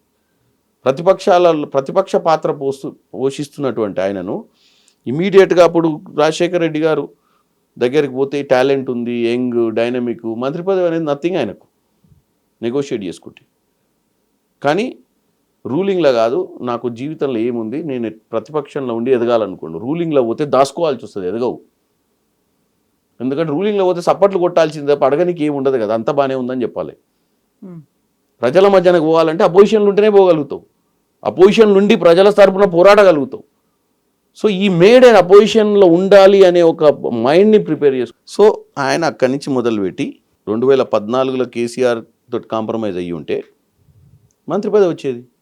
చంద్రబాబు నాయుడు గారు శత్రువు కేసీఆర్కు. ఆ రోజు ఈయనతో మంతనాలు చేసి చంద్రబాబు నాయుడు ఆయనను 2009-14లో ఆయనకు కొడంగల్ సీట్ ఇచ్చి ఆ నమ్మకంతో ఎమ్మటి ఉన్నాడు. ఆ రోజు వీళ్ళు ఇచ్చే నెగోషియేషన్కి ఇంటే ఆ రోజు కూడా మంత్రి పదవి వచ్చేది.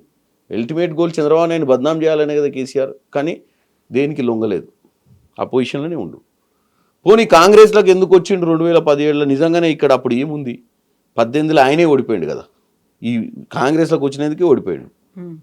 కానీ ఆ హీట్ని కూడా తీసుకొని ఇక్కడున్న పోరాటం, ఇంటర్నల్ ఫైట్ ఎట్లుంటుంది కాంగ్రెస్లో అంత ఈజీ అయింది. కొత్తగా రాగానే ఆయనకు ఏమన్నా ఇస్తారాకులో పెట్టి భోజనం అయితే పెట్టరీడా, మళ్ళీ లైన్లో రావాల్సిందే కదా. 2017లో కాంగ్రెస్లోకి వచ్చి కూడా అపోజిషన్లోనే ఉండు. ఆయన డిసెంబర్ 7 2023 నాడు మొట్టమొదటిసారిగా రూలింగ్లోకి వచ్చి ప్రమాణ స్వీకారం చేసి ముఖ్యమంత్రి అయింది. ఆయన గ్రాఫ్ అంతా అపోజిషనే. ఈ రోజు కూడా ప్రజలు అర్థం చేసుకోవాల్సిందేనా, నాయకులు అర్థం చేసుకోవాల్సిందేనా, షార్ట్ కట్ ఉండదు. లాంగ్లో కూడా పోయినా ఎగెనెస్ట్ విండ్ పోయి ఫైట్ చేసేటోడికి ఆపర్చునిటీస్ ఎక్కువ ఉంటాయి. విండ్ తోటి పోతే అందరు ఉంటారు కదా దాంట్లో, అందరు దాంట్లోనే పోతుంటారు. ఆ విండ్లో ఎక్స్ట్రాడినరీ లగ్జరీ ఏముండదు. కిరణ్ కుమార్ రెడ్డి ఎట్లా అయ్యిండ్రు ఎంపీ? అసలు యాక్చువల్గా యూత్ కాంగ్రెస్లో చాలా కీలకమైన రోల్ ప్లే చేసిండ్రు. ఆ తర్వాత సడన్గా అక్కడ నుంచి అదే పార్టీ నుంచి సస్పెండ్ అయినరు, బయటకు వచ్చిండ్రు. నోవేర్ ఎక్కడున్నారో ఏం చేస్తున్నారో తెలియదు. టక్కున ఎలక్షన్స్ వచ్చినాయి, రేవంత్ రెడ్డి మిమ్మల్ని సెలెక్ట్ చేసుకున్నారు, మీరు ఎంపీ అయిపోయిండ్రు. ఏం ఉండాలి అసలు, అర్హతలు ఏంటి అసలు? కిరణ్ కుమార్ రెడ్డి కథ చూసి చాలామంది కూడా రాజకీయాలలో చేతులు కార్చుకోవద్దని చెప్తున్నా. ఇది అంతా లక్ గేమ్. నేనేమి పెద్ద ప్రజానాయకుని కాదు ఎంపీ కాకముందు, ఇప్పుడు కూడా కాదు. నేను ఓన్లీ కాంగ్రెస్ పార్టీలో వర్కర్ని. కాకపోతే మనం ఎన్నుకున్న నాయకుడు ఎవరితోటైతే పని చేస్తామో కరెక్ట్ నాయకుడిని ఎన్నుకోవాలి. నిన్ను గుర్తించే నాయకుని దగ్గర పనిచేయాలి. నీ టాలెంట్ని గుర్తించే నాయకుడి కింద పనిచేయాలి. ఆ నాయకుని కూడా ఎటువంటి టాలెంట్ ఉండాలంటే నీ దగ్గర పనిచేసేటోళ్ళల్లా ఎవడు గుర్రము ఎవడు గాడిదో తెలిసి ఉండాలి. గుర్రాన్ని గాడిదను ఒకే దగ్గర కట్టేస్తే ఏమైందంటే గుర్రం కూడా గాడిదే ఇద్ది, పనిచేయదు. రేవంత్ రెడ్డి గారి దగ్గర నేను 2017లో నాకు పరిచయం అయిన తర్వాత క్రియాశీలకంగా మళ్ళీ యాక్టివ్ అయిన. రాహుల్ గాంధీ గారు పిలిచిర్రు, 16లోనే పిలిచిర్రు నన్ను. కానీ నాకు రేవంత్ రెడ్డి గారు పరిచయమైన మొదటి రోజే ఆయన అన్నాడు, అరే నువ్వు మళ్ళీ యాక్టివ్గా మనం కలిసి పనిచేద్దాం. నాకు ఆయనకు వేవ్ లెంత్ సెట్ అయింది. అంటే మాట్లాడుకోవడం కానీ, మా ఇద్దరికి కొంచెం టాకింగ్లో కొంచెం ఏంటంటే ఒక లీడర్ లెక్క కాకుండా ఒక ఫ్రెండ్స్ లెక్కనో, ఒక అన్న లెక్కనో, అన్న తమ్ముడు, ఒక జోవియల్ అట్మాస్ఫియర్ ఉంటుంది రేవంత్ రెడ్డి గారితో పనిచేస్తే. మరీ బిడ్స్గా పట్టుకొని కూర్చొని అవసరం ఉండదు, పెద్ద లీడర్ల ముందు కూర్చున్నట్టు. మంచిగా ఫ్రీగా మాట్లాడుకోవచ్చు, ఆయనతోటి ఎక్స్చేంజ్ చేసుకోవచ్చు. ఆయన కూడా మనకు మ్యాక్సిమం ఇన్పుట్ ఇస్తాడు, ఇన్ఫర్మేషన్స్. సో అట్లా మనకు అడ్వాంటేజ్ అయింది. ఒక్క మాట చెప్పగానే వచ్చేసిండ్రా ఓకే అనుకొని మళ్ళీ? ఓకే అని ఏం కాదు, కొన్ని రోజులు అంటే ఆయనతో మాట్లాడుతుంటే ఆయన మాట్లాడే చమత్కారపు మాటలు ఇవన్నీ కూడా ఏంటంటే ఆసక్తికి గురి చేసినాయి. నన్ను చేసి రెగ్యులర్గా పోవడం ఆయన దగ్గరికి. నాకు కొన్ని పనులు చెప్తే పోయి పటాపట్ చేసుకొని రావడం. ఢిల్లీలో కూడా నాకు కొంతమంది ఫ్రెండ్స్ ఎక్కువ, అప్పుడు యూత్ కాంగ్రెస్ ఉంది కాబట్టి మేము ఎక్కువ ఢిల్లీ పోయినప్పుడు అందరినీ కలిసేటోళ్ళము. ఈయన కూడా ఢిల్లీ కొత్త కాబట్టి అంత పరిచయాలు, ఫ్రెండ్స్, ఒక అట్మాస్ఫియర్ అందరు కూడా లైక్ చేసేటోళ్ళు ఆయన ఎవరు కలిసినా. ఎందుకంటే ఇమీడియట్గా కలిసిపోతాడు మనుషులతోటి. సో నేను 10 ఏళ్ళకి పరిచయం అయినా. ఇప్పుడు ఆయన దగ్గర చూడండి అందరు పాత ఫ్రెండ్స్. నేను ఒక్కనే కొత్తోని. కాకపోతే నేను ఆ కొడంగల్లో వాళ్ళ ఇంటి దగ్గర 2018 రిజిస్టర్ అయిన ఎమ్మటున్నా 2017 తర్వాత కంటిన్యూ ఉన్నాయని ఎమ్మటి. ఎందుకంటే నాకు రాజకీయం మీద ఇంట్రెస్ట్ పెరిగింది. కాకపోతే ఆయనే ఒక పార్టీ మారి ఇటువైపు వచ్చిండ్రు. అంత నమ్మకం, ఆ ఇంట్రెస్ట్ ఎందుకు మీకు కలిగింది? అదే చెప్తున్నా అండి, ఆయన ఈ పార్టీలకు వచ్చిండు. అంతకుముందు ఆ పార్టీలు ఉన్నప్పుడు నాకు ఆయన ఎవరో తెలియదు. ఈ పార్టీలకు వచ్చినాక నేను ఆయనలో ఒక స్పార్క్ చూసిన. స్పాంటేనియస్ థింకింగ్ ప్లస్ నువ్వు పనోని అని తెలిస్తే నీ ఎమ్మటి పడతాడు, ఎత్తుక్కుంటూ వస్తాడు. నేను ఫస్ట్ నాకేమొద్దన్న రాజకీయాలు, ఇంకా నాకు ఓపిక లేదు, ఆ స్థాయి దా లేదు, నేను తట్టుకోలేనన్న కాడ ఎనర్జీ ఇచ్చిండు. నువ్వేందనుకుంటున్నావు, నువ్వు అనుకుంటే ఏదేం చేయగలుగుతావు అని ఒక ఎగ్జాంపుల్ కూడా చెప్పిండు. గతంలో కూడా చెప్పిన, నువ్వు చాలా టాలెంట్ ఉంది నీ దగ్గర, నువ్వు యంగ్ విడో అయినావు అంటే నువ్వు రాజకీయాలకు వచ్చి ఒకేసారి ఏదో తప్పుదం జరిగిపోయి ఇంకా నాతోటి కాదని చెప్పి అస్త సన్యాసం చేసినట్టు చేసినావు. నువ్వు యూ హ్యావ్ టాలెంట్ అని ఇండైరెక్ట్గా మనం ప్రొవోక్ చేయడంతో మళ్ళీ యాక్టివ్ అయినావు. ఎంపీ అయితే ఎంపీ గాను, ఎమ్మెల్యే అయితే ఎమ్మెల్యే గాను అనేది లేకుండే. But I want to see that he gets ఆయన గోల్ రీచ్ కావడంలో మన భాగస్వామ్యం ఉండాలి. నాయకుడు కావాల్సిన అవసరం లేదండి, నాయకుని ఎమ్మటుండి నాయకుడిని చేసే తృప్తి కూడా ఉండాలి మనకు. ఇప్పుడున్న వాళ్ళందరూ కూడా ఒకటి చెప్తున్నాం, మనం ఒకరిని నాయకుడిని చేయాలన్న మనస్ఫూర్తిగా నమ్మినప్పుడు మనం కూడా నాయకులం అవుతాం ఏ రోజు. ఎందుకంటే నీకు ఆ స్పిరిట్ వస్తుంది, ఆ నాయకుడి మీద నీ మీద నమ్మకం కూడా ఏర్పడుతుంది. ఎందుకంటే నా టికెట్లో ఆయన టికెట్ ఇస్తా అన్నాడు. టికెట్ కోసం నువ్వు ట్రై చేసుకో, నల్గొండ రాజకీయాల్లో నేను క్రియాశీలకంగా వచ్చి ఏం చేయలేను. నేను ఒక ముఖ్యమంత్రిగా నీకు ఒక మాట సాయం చేయగలుగుతా, కానీ గ్రౌండ్లో పోయి నువ్వు అందరినీ బతలాడుకోవాలంటే నేను కోమటిరెడ్డి వెంకరెడ్డి గారి దగ్గరికి, రాజగోపాల్ రెడ్డి గారి దగ్గరికి, మా దగ్గర ఉన్నటువంటి అప్పటికే నేను ఎన్నికలలో క్రియాశీలకంగా పాల్గొన్న అసెంబ్లీ ఎన్నికలు కాబట్టి మందుల శామ్యులు, ఉత్తమ్ కుమార్ రెడ్డి గారు సరే సీనియర్ కానీ మా పార్లమెంట్ కాదు. మాకు ఉన్న ఎమ్మెల్యేలు మల్రెడ్డి రంగారెడ్డి గారు, మందుల శామ్యుల్, బీరేశం, రాజగోపాల్ రెడ్డి గారు, కుంభం అనిల్ రెడ్డి గారు, బీర్ లాలయ్య గారు, వీళ్ళంతా మా ఎమ్మెల్యేస్. సో ఎమ్మెల్యే కన్సర్న్ కూడా ఉంటుంది కాబట్టి ఎమ్మెల్యేస్ అందరినీ నేను ఫస్ట్ ఒక సోదరుని లెక్క నన్ను ఎలక్షన్లప్పుడు వాళ్ళ కోసం తిరిగిన కాబట్టి అరే నువ్వు వస్తే మంచిగా ఉంటుందా, మాకు కొద్దిగా ఫ్రీక్వెన్సీ మ్యాచ్ అయ్యిద్ది ఎంగ్ కాబట్టి మాకు కూడా ఎంపీ ఇట్లా ఉండాలి రైతురే కొట్టుకుంటోడు ఉంటే మా ఎమ్మటి కొద్దిగా ఈజీ ఉంటుంది మాకు కూడా పని చేసుకోవడానికి అనే ఫీలింగ్ అందరూ వేవ్ లెంత్ మ్యాచ్ అయిపోద్ది. ఎంపీ అనగానే ఆడి పెద్దోడు చిన్నోడు అని ఉండకుండా నువ్వు అవసరమైతే మాతోటే కూర్చుంటావు, మాతోటే ఎటంటే అటు వస్తావు.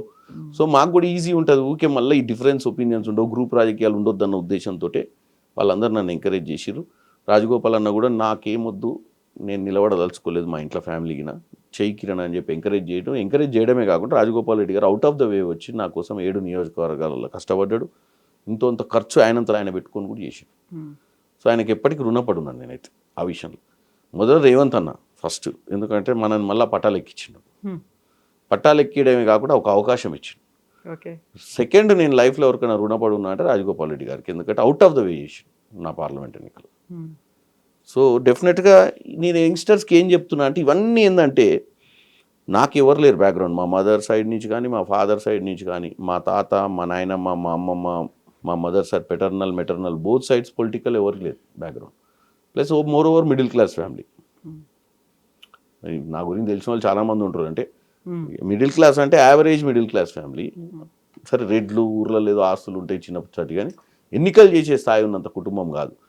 కాబట్టి మనం ఒక సక్సెస్కి చాలా కారణాలు ఉంటాయి. ఒక లీడర్ ఉండాలి, మనకు డెడికేషన్ ఉండాలి, ఎన్నికల టికెట్ ఇచ్చినాక కూడా ఫోకస్ ఉండాలి దాని మీద, అన్నిటికీ రెడీ అయిపోవాలి ఆల్ ఇన్ చేయడానికి. అంటే ప్రతిదీ చూద్దామే ఇలా టికెట్ వచ్చినాక గెలవని వాళ్ళ పరిస్థితి కూడా దారుణంగా ఉంటుంది. సో ఇట్స్ గుడ్ ఎగ్జాంపుల్ ఏంటంటే నా సక్సెస్ అనేది నా డెస్టినేషన్ నేను రీచ్ అయ్యానండి. Today I'm very happy. నాకు ఫర్దర్గా I don't have big aim.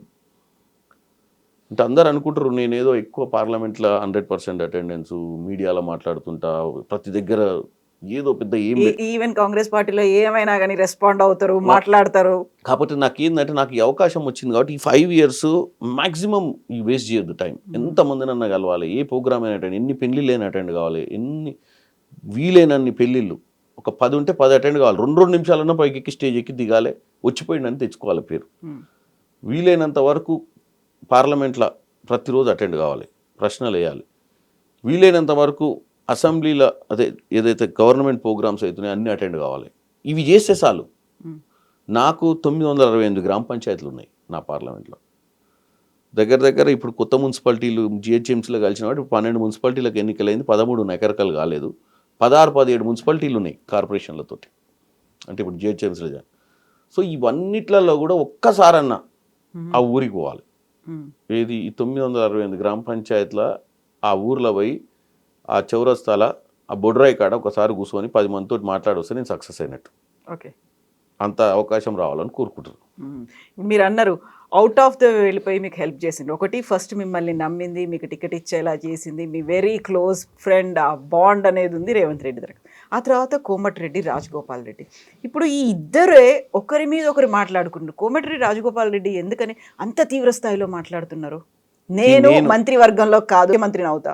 బేసిక్గా పాలిటిక్స్ లేదంటే is a very good human being. అప్పుడప్పుడు ట్రిగర్ అవుతుండొచ్చు, అప్పుడప్పుడు కొన్ని సందర్భాలు ఎవరన్నా పక్కన ఉన్న వాళ్ళు అని చెప్పొచ్చు, కానీ కొంచెం ఆలోచించి ఇటువంటి సెన్సిటివ్ ఇష్యూస్ ఇవన్నీ నేను కూడా ఆన్సర్ ఇవ్వాల్సిన పరిస్థితి లేదు. ఎందుకంటే నేను ఓన్లీ సజెషన్ ఏమనుకుంటా అంటే నేను రాజగోపాల్ అన్న శ్రేయోభిలాషిని కాబట్టి అధిష్టానానికి ఒక నాయకుడు రాజగోపాల్ రెడ్డి లాంటి గారి నాయకుడికి ఏదో చేయాలనుకుంటారు. కాకపోతే మనము ఎప్పుడైనా మాట్లాడినప్పుడు అదేమవుతుందంటే పక్క పార్టీలలో మీడియా దాన్ని వక్రీకరించో లేకపోతే దాన్ని యూజ్ చేసి దాన్ని తప్పుడు ప్రచారం అంపినప్పుడు ఇంకా ఎక్కువ డ్యామేజ్ అవుతుంది పార్టీకి. సో వీలైనంత మటుకు క్లోజ్ డోర్లో చర్చలు చేసుకునే అవకాశాలు ఏదైనా ఎత్తుకుంటే బెటర్. ఎందుకంటే ఆయన is the most potential leader, there is no doubt. But ఈ ప్రొవోకింగ్ స్టేట్మెంట్స్ తోటి ఏమవుతుందంటే డ్యామేజ్ అవుతుంది. నా బాధ అంతా అదే. ఏదన్నా చర్చ చేసుకుంటే మంచిదే కదా, అధిష్టానం ఏదో మంచి నిర్ణయం తీసుకుంటుంది కదా, లీడర్లు అవసరం కదా పార్టీకి. అంత మంచి పొటెన్షియల్ లీడరు ఆయన అప్పుడప్పుడు ట్రిగర్ అవుతుండు. ఆ ట్రిగర్ ఎందుకు అవుతుండో తెలుస్తలేదు, కూర్చొని చర్చ చేస్తే బాగుంటుంది అనేది మంచి సబ్జెక్ట్, అదే ఆ సబ్జెక్ట్ మంచిది, కాకపోతే ఇట్స్ వెరీ సెన్సిటివ్ నాకు, ఎస్పెషల్లీ ఈ ఇష్యూలా it's a big sensitive issue నాకు. ఎందుకని ఎవరితో కూర్చొని చర్చించుకోవాలి? ఇక్కడ కేంద్రంతోనా లేకుంటే రాష్ట్రంతోనా? ఆయన ముఖ్యమంత్రి గారితో మాట్లాడుకోవచ్చు, ఓపెన్ స్టేట్మెంట్స్ ఇవ్వకుండా. ముఖ్యమంత్రి గారు కూడా కంఫర్ట్ ఉండాలి కదా క్యాబినెట్ నడపాలంటే. End of the day is a chief minister. అవును. To run a cabinet it should be healthy cabinet. ఈ ప్రొవోకింగ్ స్టేట్మెంట్స్ తోటి ఆయన కూడా ఆలోచిస్తాడు కదా, హెల్తీ అట్మాస్ఫియర్. ఎందుకంటే opposition is waiting for the opportunities.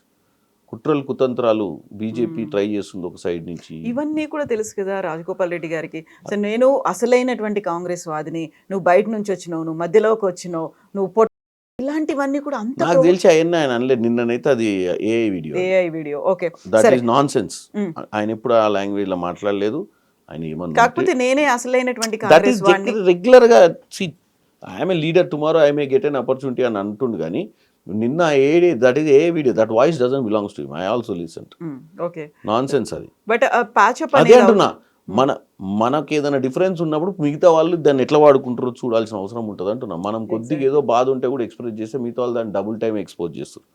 But it's a sensitive matter. నాకైతే చాలా నాకు ఎస్పెషల్లీ ఇద్దరు అన్నలు, ఒక పెద్ద అన్న, అసలు ముఖ్య అన్న, ఈ స్థాయికి రానికి ఏదైతే 75% స్టేక్ హోల్డర్ రేవంత్ రెడ్డి గారు, ఓ 10-15-20% స్టేక్ హోల్డర్ నాకు టికెట్ వచ్చినాక నా ఎమ్మడి నిలబడి గెలిపించాడు రాజగోపాల్ రెడ్డి. మిగతా మా ఎమ్మెల్యేస్ కూడా ఇంట్లో నేను ఈరోజు ఈ స్థాయికి రావడానికి మిగతా మల్రెడ్డి రంగారెడ్డి గారు కానీ, శామ్యుల్ కానీ, వీరేశం గారు కానీ, అనిల్ గారు కానీ, బీర్లాయలైనా వీళ్ళు ఒక స్టేక్. వీళ్ళందరూ నాకు ఈ స్థాయికి రావడానికి మెయిన్.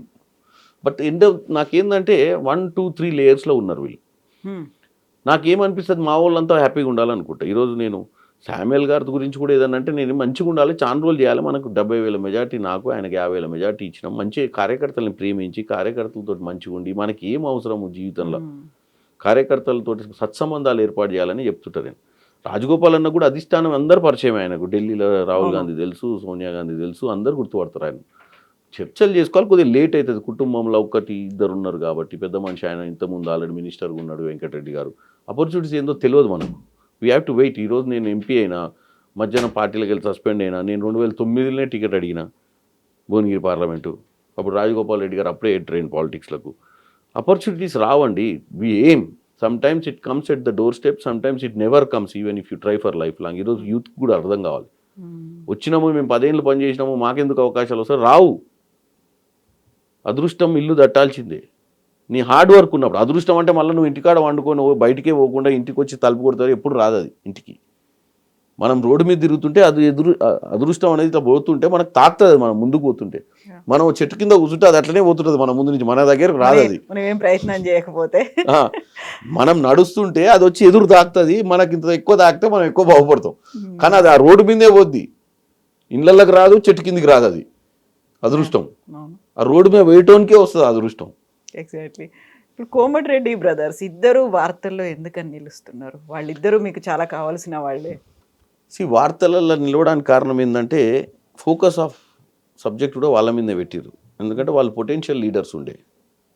సో వాళ్ళని ఎప్పుడన్నా గిట్లనే ప్రొవోక్ చేస్తే, రేవంత్ రెడ్డి అనే వ్యక్తి కొత్తగా కాంగ్రెస్లోకి వచ్చిండు, ముఖ్యమంత్రి అయ్యిండు, మీరు అంతకంటే పెద్ద లీడర్లు అని చెప్పి ఎవరో ప్రొవోక్ చేయడం, అసలు మీ స్థాయి ఏంది, వాళ్ళ స్థాయి ఏందని ఇట్లాంటి మాటలు కూడా అని చెప్పి ప్రొవోక్ చేసినప్పుడు ఎప్పుడైనా బ్లాస్ట్ అవుతుంటారు.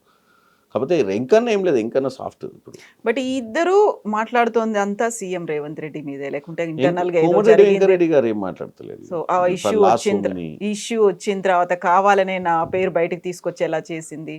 ఆ ఇష్యూ ఆల్రెడీ దానికి ఇష్యూ, ఆ పర్టికులర్ ఇష్యూలో అయిందంటే నేను కూడా చెప్పిన. ఎందుకంటే మీడియా కూడా దీన్ని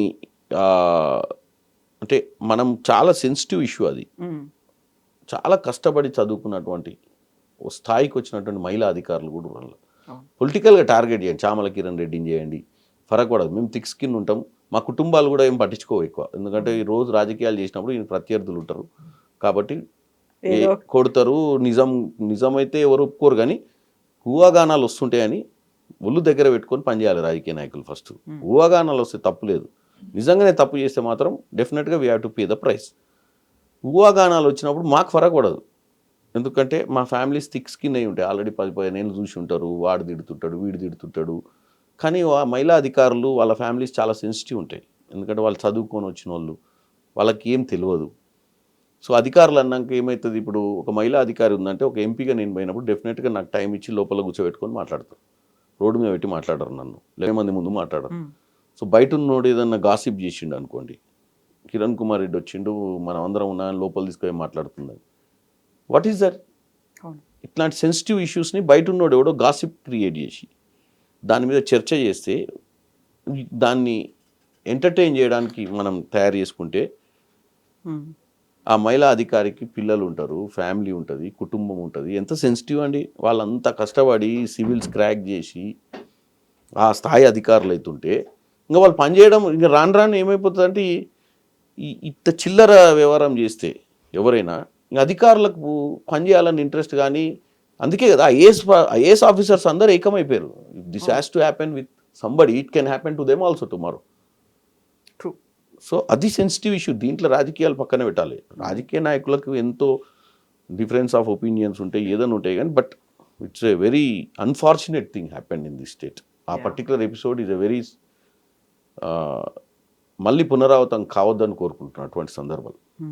సో మీరు కార్యకర్తలు వీళ్ళన్నిటి గురించి మాట్లాడుకున్నప్పుడు వెరీ రీసెంట్గా జగిత్యాల జీవన్ రెడ్డి గారు కన్నీళ్లు పెట్టుకున్నారు, వ్యతిరేకంగా పోరాడతానని చెప్పారు, అనుకున్నది సాధించారు, ఇవన్నీ అయ్యారు. దాంట్లో పర్టికులర్గా కారణం ఏంటి అంటే బీఆర్ఎస్ నుంచి వచ్చినటువంటి ఎమ్మెల్యే సంజయ్.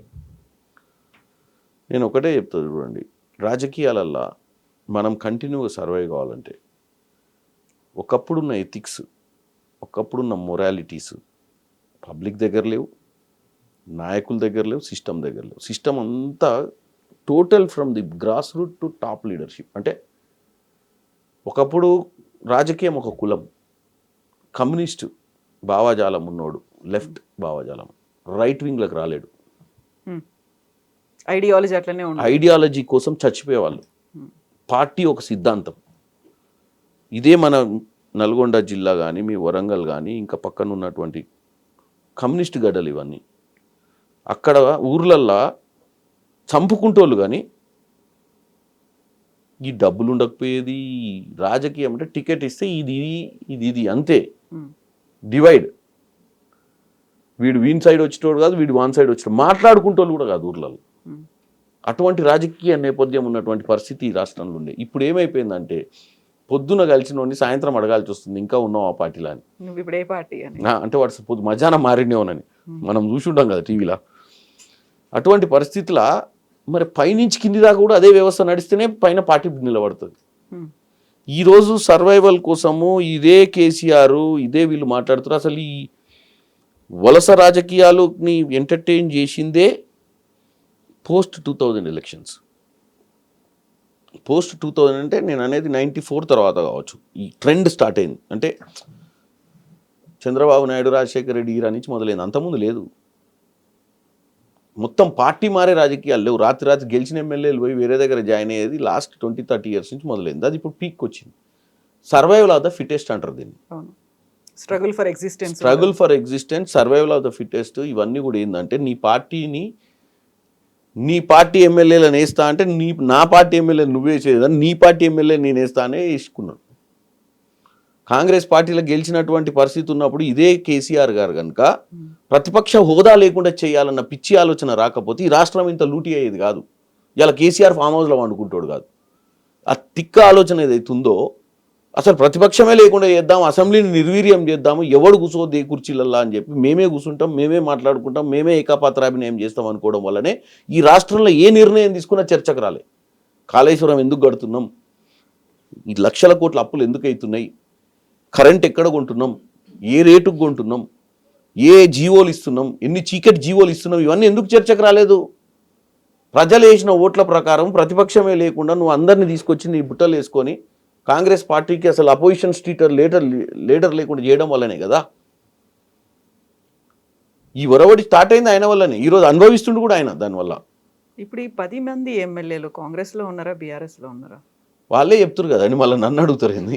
కాకపోతే అదే వాళ్ళు ఇచ్చిన స్టేట్మెంటే నేను ఇవ్వాలి తప్ప వాళ్ళు ఏ పార్టీలు వాళ్ళు ఇచ్చినాక వాళ్ళే పార్టీలో నేను ధృవీకరించేది ఏంది? స్పీకర్ మాత్రం వాళ్ళు అదే పార్టీ అని చెప్పినప్పుడు కూడా సంజయ్ తో పాటుగా కృష్ణమోహన్, గద్వాల కృష్ణమోహన్ వాళ్ళు కూడా మున్సిపల్ ఎన్నికల్లో కాంగ్రెస్ పార్టీకే ఓటేయమని చెప్పిండ్రు, కండువాలు వేసుకున్నారు, మీ ప్రచార రథాల మీద తిరిగిండ్రు. మరి ఇప్పుడు జీవన్ రెడ్డి ఏమో కన్నీళ్లు పెట్టుకున్నారు. నేను అనేది ఏంటంటే అండి, జీవన్ రెడ్డి గారు అర్థం చేసుకోవాల్సింది ఏంటంటే, కాంగ్రెస్ పార్టీ కేసీఆర్ లాంటి దురందర్ని ఉమ్, పక్కకు తోసిందంటే వాళ్ళతోటి కాకనే కదా రేవంత్ రెడ్డి చేసింది. ఇదే జీవన్ రెడ్లు ఇదే రెడ్లు ఎప్పటి నుంచో ఊరు కదా. కేసీఆర్ అనే సాఫ్ట్వేర్ని అర్థం చేసుకోలేకనే కదా మనం అధికారంలోకి రాంది. సోనియా తల్లెమ్మ అని మనం అందరం సోనియమ్మ ఇచ్చిన తెలంగాణనే మనం సోనియమ్మ ఇచ్చిందని చెప్పుకోకనే కదా ఈరోజు అందరం ఏడుస్తుంది. అసలు కేసీఆర్ అనే వ్యక్తి 2014లో ముఖ్యమంత్రి కాకముందు ఆయన ట్రై చేసిండు కాంగ్రెస్ పార్టీలో మెర్జ్ చేద్దామని. ఎస్ మీరు తెలంగాణ ఇచ్చేరు, ఈ పార్టీ వద్ద ఏముంది అందరం కలిసిపోదాం అంటే వీళ్ళు ఒప్పుకోలే కదా. అలా వాంది ఏముంది, వాని స్టేకే లేదన్నారు. మేమే అసలు చూడండి మేడం ఇట్లా పోయి కొట్టుకొస్తామన్నారు. ఏం చేసిర్రు? 2014లో సోనియా గాంధీ గారు 13లో చర్చ నడిచేటప్పుడు పార్లమెంట్లో తెలంగాణ ఇస్తే ఏంది పరిస్థితి, మరి కేసీఆర్ అప్రోచ్ అవుతుండు, దిగ్విజయ్ సింగ్ వాళ్ళందరూ ఉండి మెర్జీ చేసుకుంటే అయిపోతుంది. ఇంక తెలంగాణలో ప్రత్యామ్నాయమే లేదు, తెలుగుదేశంకి అయితే లేదు భవిష్యత్తు. సింగిల్ ల్యాండెడ్గా మనం 50-50 చేసుకుందామా, 40-60 చేసుకుందామా, 70-30 చేసుకుందామా. గాయనకి ఇచ్చేది మేడం, మనం ఇస్తున్నాం తెలంగాణ మీరు చూడండి అని చెప్పి అప్పుడున్న నాయకులందరూ ప్రగడవాళ్ళు వాళ్ళకి. కానీ ఏమైంది, తెలంగాణ ప్రజలు నమ్మలేదు, కేసీఆర్ని నమ్మిరు. ఈరోజు కేసీఆర్ని తట్టుకొని రేవంత్ రెడ్డి గారు ప్రభుత్వంలోకి వచ్చిన తర్వాత ఏ పని వల్ల మనం కొంతమంది ఎమ్మెల్యేలను పార్టీలకు తీసుకోవాల్సి వస్తుంది, ఎందుకు తీసుకోవాల్సి వస్తుంది, ఎందుకు వాళ్ళందరూ ఈరోజు మన పార్టీ మద్దతుతో అక్కడ ఉంటుర్రు అనే అంశాన్ని జీవన్ రెడ్డి లాంటి సీనియర్ నాయకులు అర్థం చేసుకోవాలి. ఇది ఎవరు నేర్పిన విద్య అని. ఇందాక మీరు అన్నారు ఏమన్నారు, అది సర్వైవల్ ఏమన్నా మీరు కొత్త స్ట్రగుల్ ఫర్ ఎగ్జిస్టెన్స్ అనేది. రాజకీయాలు వాళ్ళు అనుకున్నప్పుడు వాళ్ళు ఓల్డ్ సాఫ్ట్వేర్ అయిపోయారు. రాజకీయాలు మారిపోయినాయి.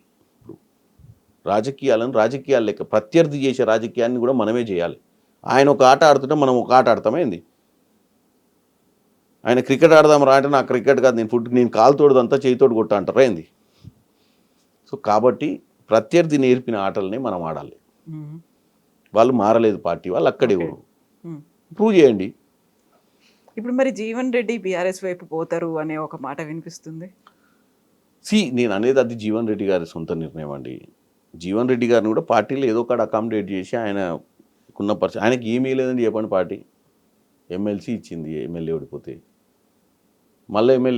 మళ్ళీ ఎంపీ ఇచ్చింది నిజామాబాద్కు. ఎంతమందికి వచ్చింది అటువంటి అవకాశాలు కాంగ్రెస్ పార్టీలో చెప్పండి. అసలు నేను యంగ్స్టర్స్కి ఎంతమందికి ఇచ్చింది ఈ మధ్యకాలంలో కొత్త అవకాశాలు? ఓటమి ఎన్ని ఇచ్చింది పార్టీ వాళ్ళకు? ఏదో ఒక రోజు రిటైర్ కావాల్సిందే కదండి.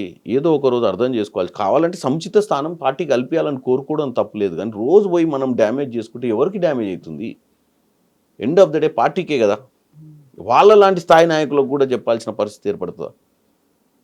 అవతలోడు ఎంటర్టైన్మెంట్ చేసుకుంటారు, ఆయనను అర్థం చేసుకోవట్లేరు. మీడియాకు ఒక మసాలా అంతే. అది వాస్తవంగా ఆయన వచ్చి సోనియా గాంధీ గారితో కూర్చోవచ్చు, పెద్ద మనిషి. నా దగ్గర ఆయన తీసుకొచ్చి జాయిన్ చేసిర్రు. మరి నాకు కూడా ఏదో ప్రోటోకాల్ ఇస్తే నేను కూడా నా కార్యకర్తల్ని కాపాడుకుంటా అని మాట్లాడుకున్నా తప్పు పడతలేదు. నేను రోజు మనం బస్తీ మీద అవ్వాలని గల్లీలో వేసే వేషాలన్నీ కూడా రోజు సోషల్ మీడియాలో ప్రచారం చేసుకుంటా మనోడు ఏడుస్తున్నాం అది చూసి. ఎందుకు ఈ పరిస్థితి వస్తుంది పార్టీలను? బయటోడు ఎంజాయ్ చేస్తుండే, అది అర్థం చేసుకోవాలి ఆయన. ఇప్పుడు మీరు కూడా అడిగిన ప్రశ్న ఏంది, మరి జీవన్ రెడ్డి గారు అట్లా అంటుండని అడగాల్సిన పరిస్థితికి వచ్చింది కదా. ఎవరు 4 గోడల రేవంత్ రెడ్డి గారు ఏదో చెప్పిండు, చెడు చెవులో చెప్పాలి, మంచి పబ్లిక్లో చెప్పాలి. చెడేమో మంచి అందరి మధ్య మంచి వచ్చి నువ్వు మస్తు చేస్తున్నావు అన్న పాలిటిక్స్ సూపర్ అన్న నువ్వు బ్రహ్మాండమైన నాయకుడు అన్న చెవులో చెప్తున్నారు. బయట ఏం లేదు అవి పాటలని అంటారు. బట్ ఇన్ని అయినప్పటికి కూడా నెక్స్ట్ టైం నేనే అవుతా, ఆ తర్వాత 10 ఏళ్ల పాటు జమిలీ వస్తాయి కాబట్టి ఆ తర్వాత కూడా నేనే అవుతా, 29లోనో ఎప్పుడో ఎలక్షన్స్ వస్తాయి, అప్పటిదాకా నేనే ఉంటా, నెక్స్ట్ 10 ఏళ్ళు మొత్తం నాదే క్రెడిట్ రికార్డు అని రేవంత్ రెడ్డి చెప్తుంటే బీఆర్ఎస్ ఏమో మేము వస్తామంటుంది. కవిత కూడా నేను సరికొత్తగా పార్టీ పెడుతున్నా, నేను కూడా ఎలక్షన్ లో నిలబడతా అనేది. నేను ఒకటి చెప్తానండి, 2004 to 14 కాంగ్రెస్ ప్రభుత్వం, 14 to 23 ఎందుకంటే మనం ఎర్లీ పోల్స్ పోయినాం కాబట్టి బీఆర్ఎస్ ప్రభుత్వం, 23 to 34, ఎందుకంటే జమిలీ వస్తే ఒక హాఫ్ ఇయర్ పెరుగుద్ది. ఉమ్, 10 years వేసుకుందాం, ఎవరు ఉంటారు రూలింగ్ పక్కన పెడదాం. 29లో జమిలీ వచ్చినాయి అనుకోండి, 34 కదా. ఉమ్, పబ్లిక్ ఒక ట్రెండ్కి అలవాటయ్యారు. ఉమ్, బీఆర్ఎస్ తోటైనా కాంగ్రెస్ తోటైనా, అంతకుముందు రాజశేఖర రెడ్డి గారు, తర్వాత ఆయన డిమైజ్ తర్వాత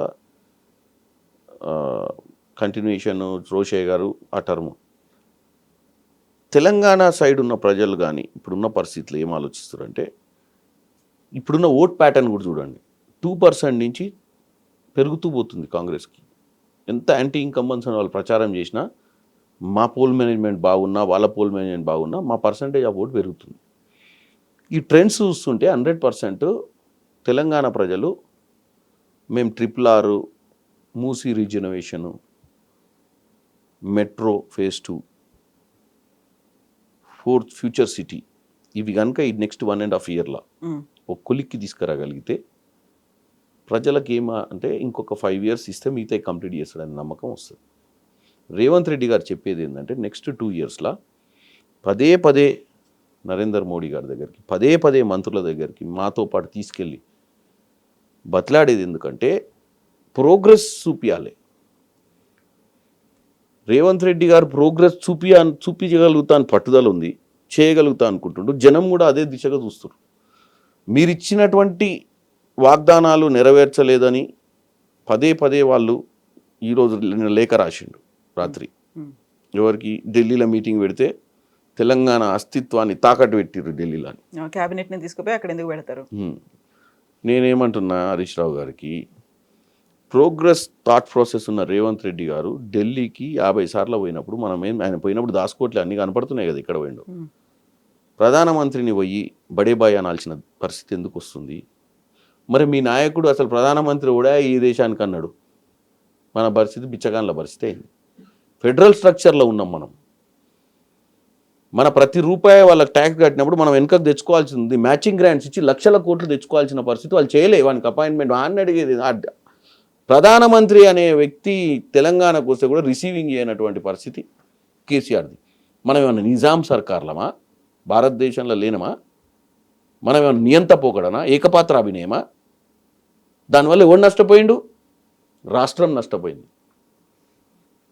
రేవంత్ రెడ్డి గారు ఏంటంటే ఇంక్లూజివ్ పాలసీ, రాజకీయాలు కాదు, ప్రజల అవసరాలు ముఖ్యం. అందుకే నరేంద్ర మోడీ గారి దగ్గర పోతున్నాడు, అందరి దగ్గర పోతున్నాడు. ప్లీజ్ సార్ మీరు వచ్చి 30,000 కోట్లు శాంక్షన్ చేసి RRR మీరే ఓపెన్ చేయండి సార్, మీ పేరే పెట్టండి సార్, మీరు కావాలంటే ఏదైనా చేయండి కానీ మా ప్రజల కోసం చేయండి సార్ అని బతలాడు. అయితే హరీష్ రావు గారు తెలంగాణ ప్రజల్ని వీలైనంత టాలెంట్ తోటి పక్కదో పట్టేయాలని చూస్తున్నాడు. క్యాబినెట్ మీటింగ్ 23వ తారీఖు నాడు ఉంది. వాళ్ళకి తెలియదు ఏడ పెడతారో క్యాబినెట్. ఎందుకంటే వాళ్ళ ఆయంలో ఎప్పుడు క్యాబినెట్ మీటింగ్ సెక్రటేరియట్లో పెట్టలేదు. ఎందుకంటే సెక్రటేరియట్ కులగొట్టి కూసురు కదా. ప్రగతి భవన్లో కూడా పెట్టలే ఎప్పుడు. మరి ఫామ్ హౌస్లో పెట్టుకురో కూడా తెలియదు. రెగ్యులర్గా క్యాబినెట్ మీటింగ్స్, రెగ్యులర్గా మంత్రులు ఎక్కడ దొరుకుతారు, ఎక్కడ ప్రజాపాలన అందిస్తున్నారో తెలిసినటువంటి ప్రభుత్వం తెలంగాణలో మొట్టమొదటిసారి 2023 నుంచి వచ్చింది. అంతకుముందు ముఖ్యమంత్రి ఏడ కూర్చుంటాడు. ముఖ్యమంత్రిని కలవాలంటే గద్దర్ లాంటి వాళ్ళు వాళ్ళ హోమ్ మినిస్టర్ ఏడికోవాలనో తెలియక రోడ్ల మీద బట్కాయించి ఆ గేట్ కాడ కూర్చుంటోళ్ళు పోయి ప్రగతి భవన్ కాడ. సార్ లోపల ఉండి కూడా లీడర్ పూరాన్ని ఇలా కొట్టిటోడు. వాళ్ళు ఈరోజు అస్తిత్వం, ఆత్మగౌరవం, మోకిరిల్లడం, ఈ విషయాలు నిన్న ఉత్తరం రాసిండు ఆయన, భారీ ఉత్తరం. ఈ మున్సిపల్ ఎన్నికలతోటి మొత్తమే మైండ్.